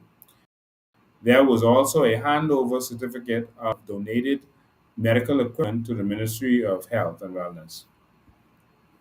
It was signed by Colin Hicks, Permanent Secretary of the Ministry of Health, etc., and Jung whatever. In attendance at the signing were Prime Minister Philip Brave Davis, uh, uh, Michael Darville, Ginger Moxie, and Permanent Secretary Leonardo Lightburn, Parliamentary Secretary Jamal Strawn, and Ambassador to the Bahamas from the People's Republic of China was present. The event was moderated by so-and-so. I told you all that every time you see these fellas shaking hands with someone, something has been sold out. Some part of our nation is gone. Agriculture and fisheries. Watch out. I told you. Remember, I told you. In 5 years, in 4 years now, when the election is called, there won't be much left, but we're going to have to take it back. Chester Cooper and Brave Davis are selling this country like it's 1999. Like there's no tomorrow.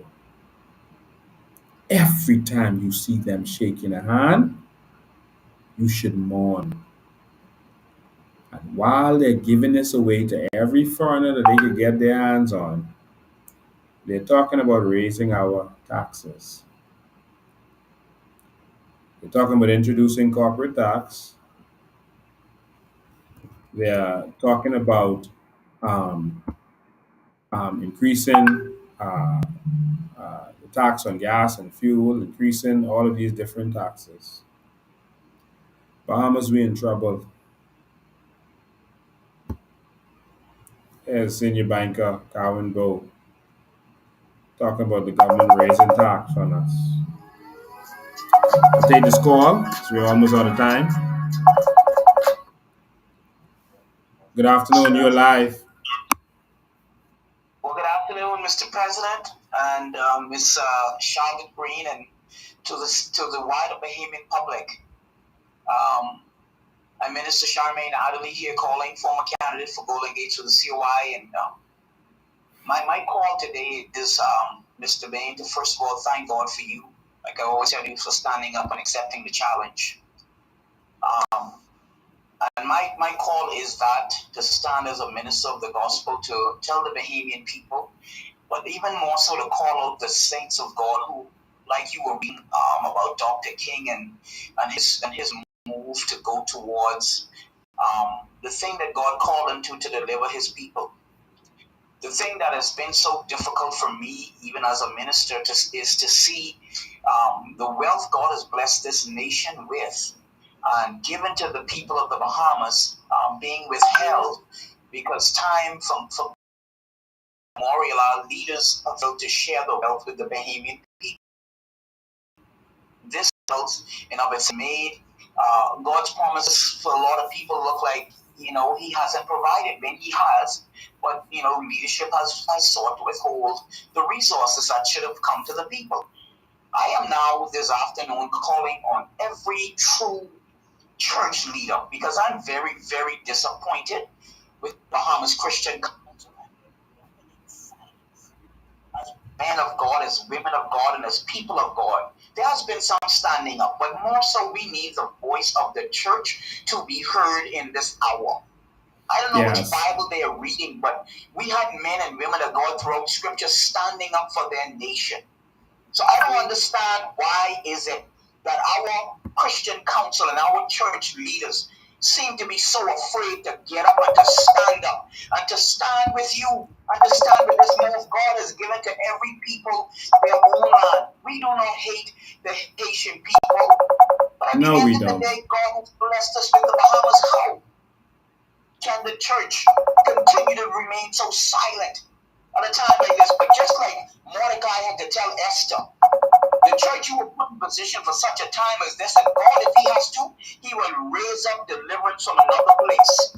But all of you church leaders who choose to be quiet and silent in this hour, God is going to hold you accountable, you and your household, if you don't stand in this hour. Yes. So I'm calling every saint, every church leader, every true believer in Jesus Christ to stand for what is right in this land and stop running behind the scenes.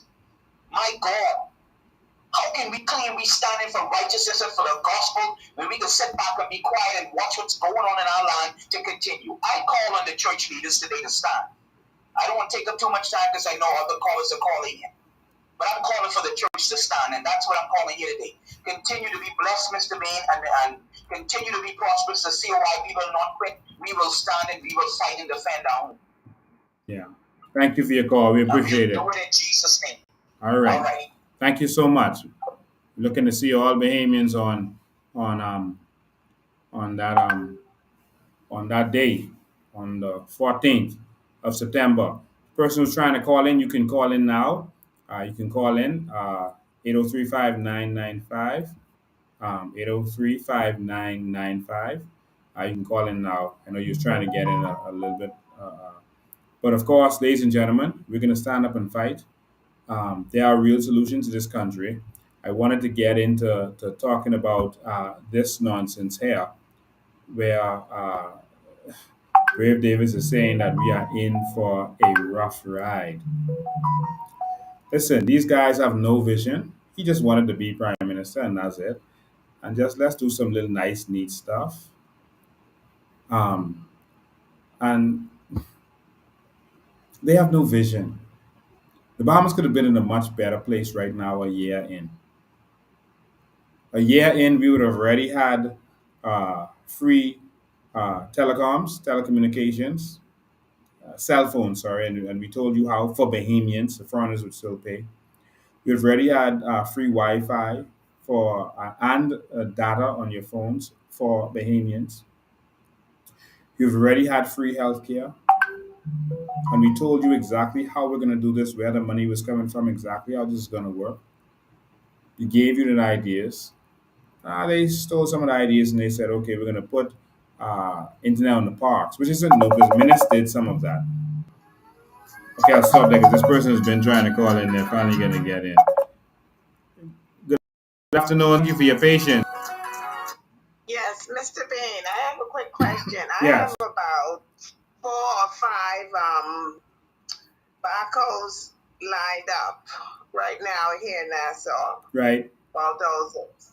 If that gentleman give us permission to come over on his property, can we go? If we have permission from him, can we bring our dozers and stuff over there? Yes, And clear the definitely. land up for him? Yes, give me a call after the show. All right, thank you. Thank you, too. All right. Yeah, it's time for Bahamians to stop playing. 'Cause I guarantee you, you go and try some of these things in Haiti, what they're doing here, sure, you wouldn't survive it. Good afternoon. Welcome. You're live. Good afternoon. Go ahead. Oh, yeah, good afternoon. Yeah. I wanted to say the reason the church is quiet on these matters is because they are receiving crown land from the government. That's one. Yes, corruption. That's number two. They're receiving the offerings from the Haitian descendants. That's number three. Yes. Number three, they getting rent from the Haitian pastors and all these little buildings you see around here where they have in their churches, service going on, these Haitian church service people, and they have in their church service going on the buildings that is being rented from Bahamian pastors, you understand? And Bahamian people in general, and that's part of the problem too. And so that's the real and main reason why the church is quiet about this situation, and you probably ain't gonna hear nothing about them. Yeah. This whole thing. Yeah. And I wanted to state that because I know the church and some people from the church are listening, and I condemn them for that act. You understand? I want them to know the young people of the nation is seeing all of this and seeing when they start to make noise about certain things and quiet about a lot of different things, and then expect us to take them serious. You understand? Yeah. And so this is my message to them. You understand? Who listening and who sticking with these parties who they know bringing in all this corruption in and allowing and continuing this corruption, and they're making nothing better. You understand? They're making it better for themselves. Exactly. And at the end of the day, all of us can see it, and I want to give them their condemnation from now. You understand? And so that's a part of the reason I call it right now. All right. Thank you. Many I want to say, but I definitely will be joining right on March or on the 14th. I can't miss. I got to miss work for this one. You understand? Because Yeah. I said I was going to miss work plenty times. You understand? And I didn't. You understand? Yes. But not this time. That's the time around. I guess somebody else is going to. Awesome. Thank you, man. I appreciate it. God bless you. Ms. Green, that's going to have to be the last call that we can take. We've been going for just over 3 hours today. We want to encourage all of you, everyone under the sound of our voice. We want to encourage you to fund the movement.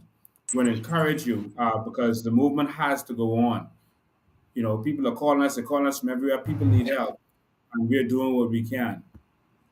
Support the movement by coming to our headquarters. We're going to try to make sure the headquarters is open every day for you. You can come in, you can pay your dues, you can, if you want to pay cash, etc., you can come here and you can do that. Or if you want to pay card, you can come here and do that. You can donate, you can pay your dues, whatever you want to do. Or you can just go to our website and you can hit the donate button there. And you can assist us with this movement. It takes a lot to get done. And we're going to have to work together to get this done.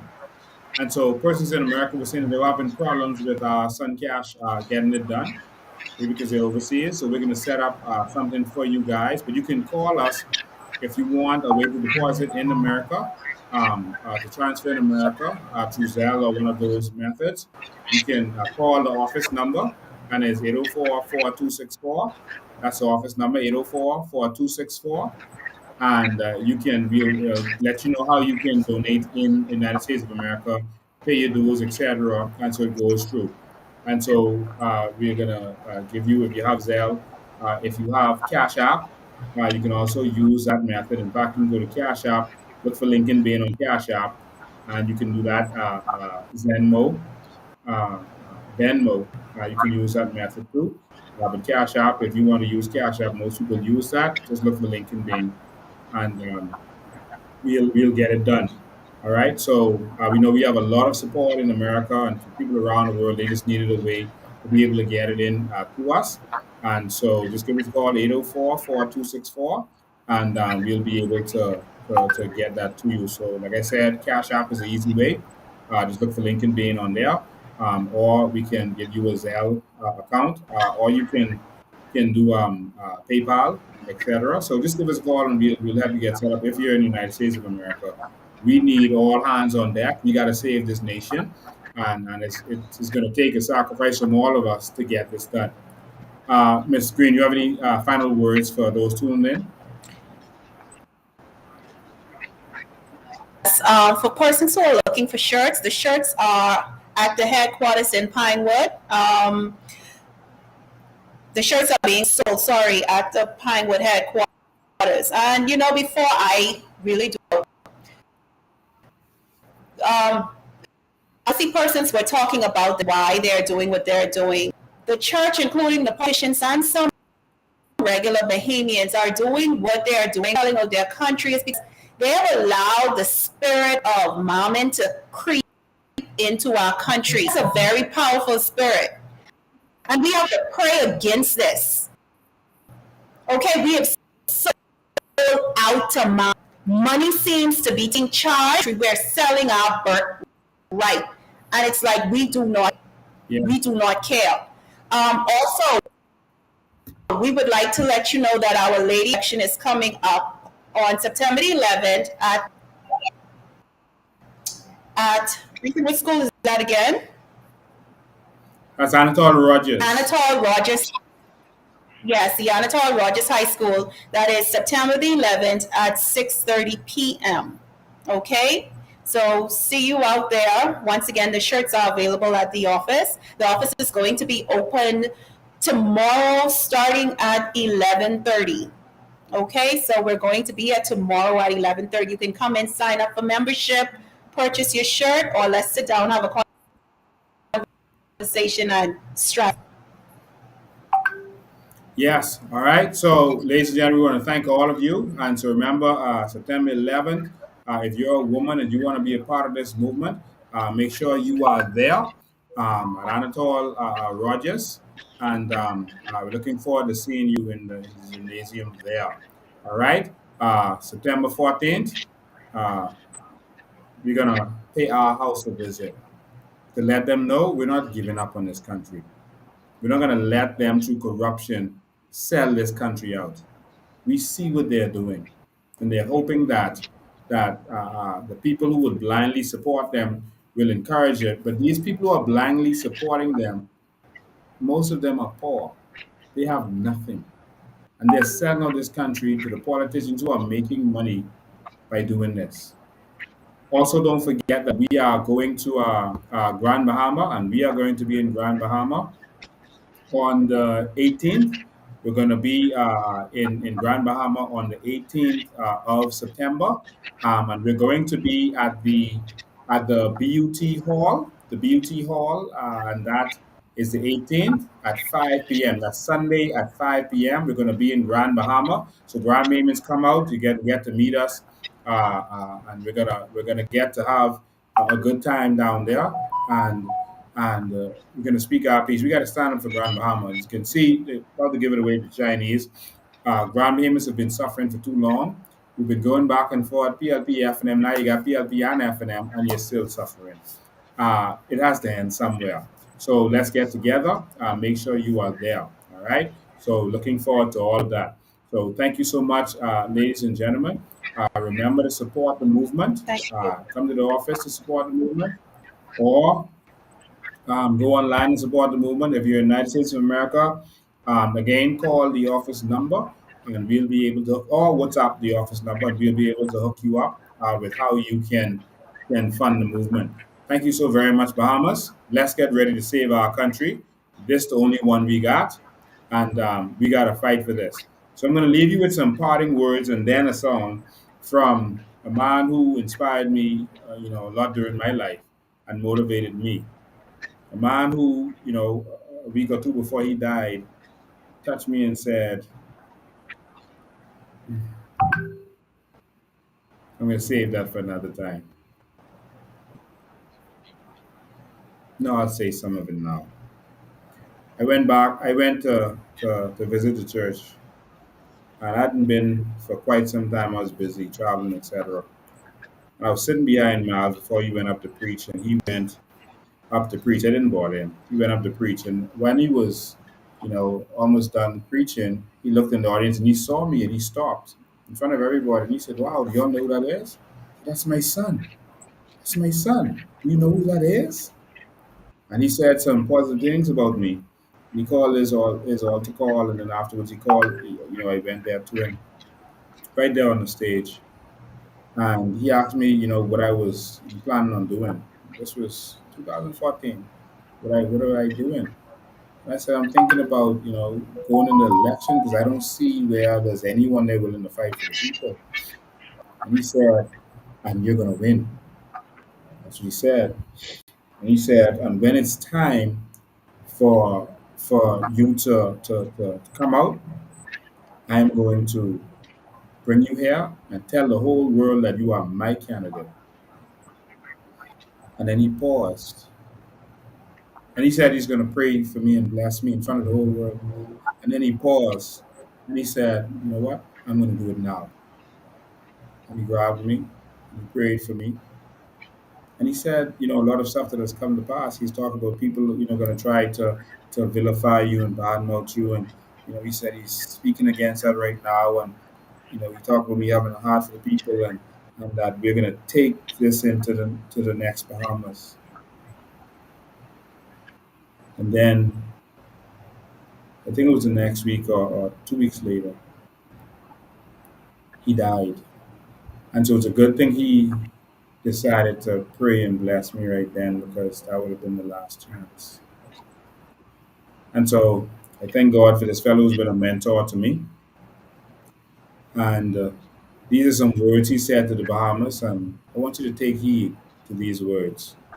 And then after that, the change song. Ladies and gentlemen, on Tuesday, Maria Docton is going to be live right here. We are releasing a watchdog committee, a watchdog network, where we're going to be dealing with every area of government, and regular Bahamians are going to be coming together as activists to stand up, and we're going to be filing lawsuits and suing the government the way they do it in America, the way they do it in England.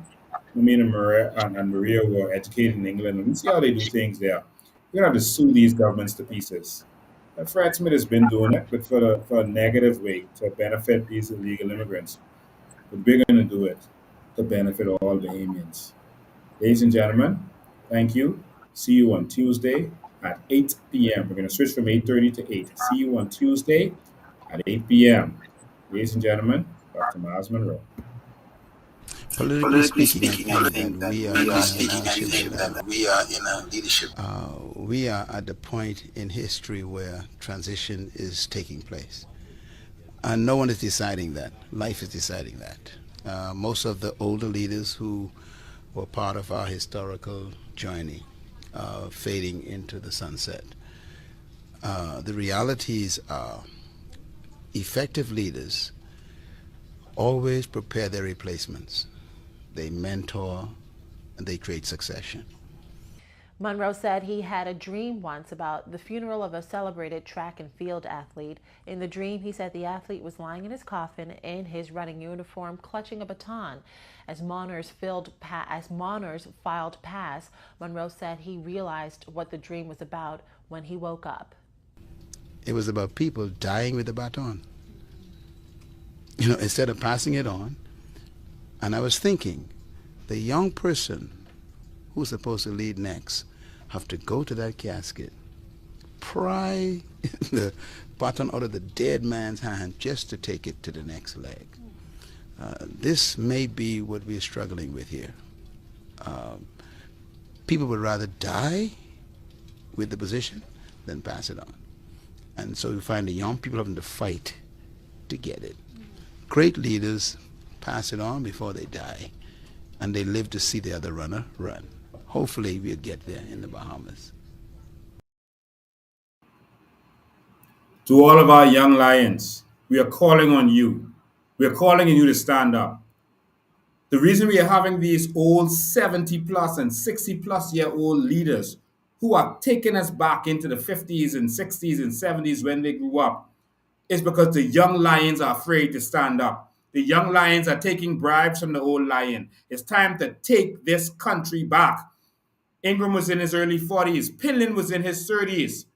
We have to take this country back. Stop being afraid of them. Stop selling out to them. Stop waiting on them. The young lion has to eat the old lion.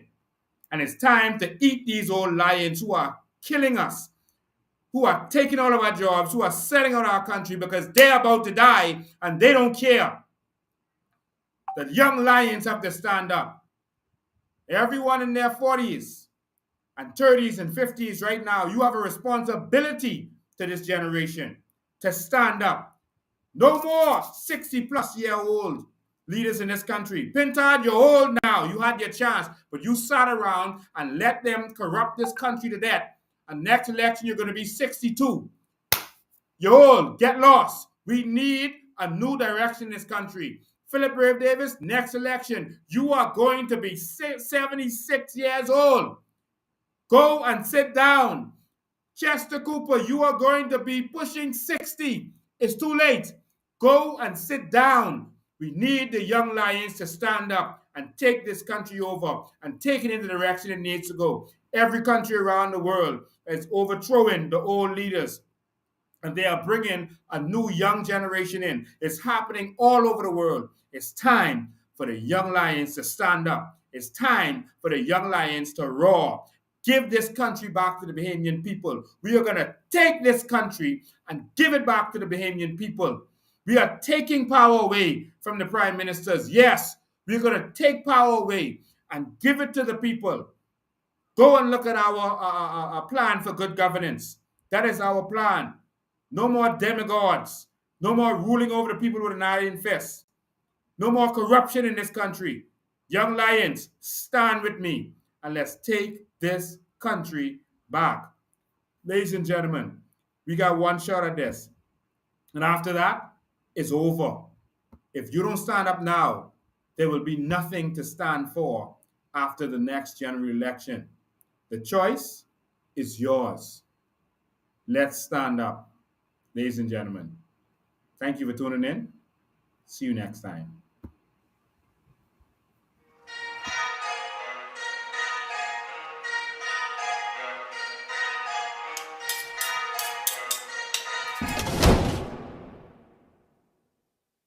And it's Bahamians unprepared to stand up and fight and defend their own Bahamas, then you don't deserve to have it. Now let that sink in.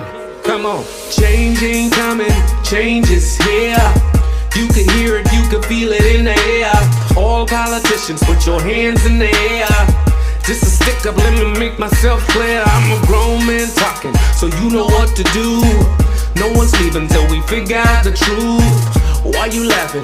This ain't nothing funny. So no one gets to go home till we figure out this money. Change ain't coming. Change is here. They say change ain't coming, but change is here. They say change ain't coming, but change is here. They say change ain't coming, nigga, change is here. Now if you ain't standing with us, then I know you against us. Bahamas, this ain't no time for us to be lukewarm. This is war, and we riding through the storm. Come on.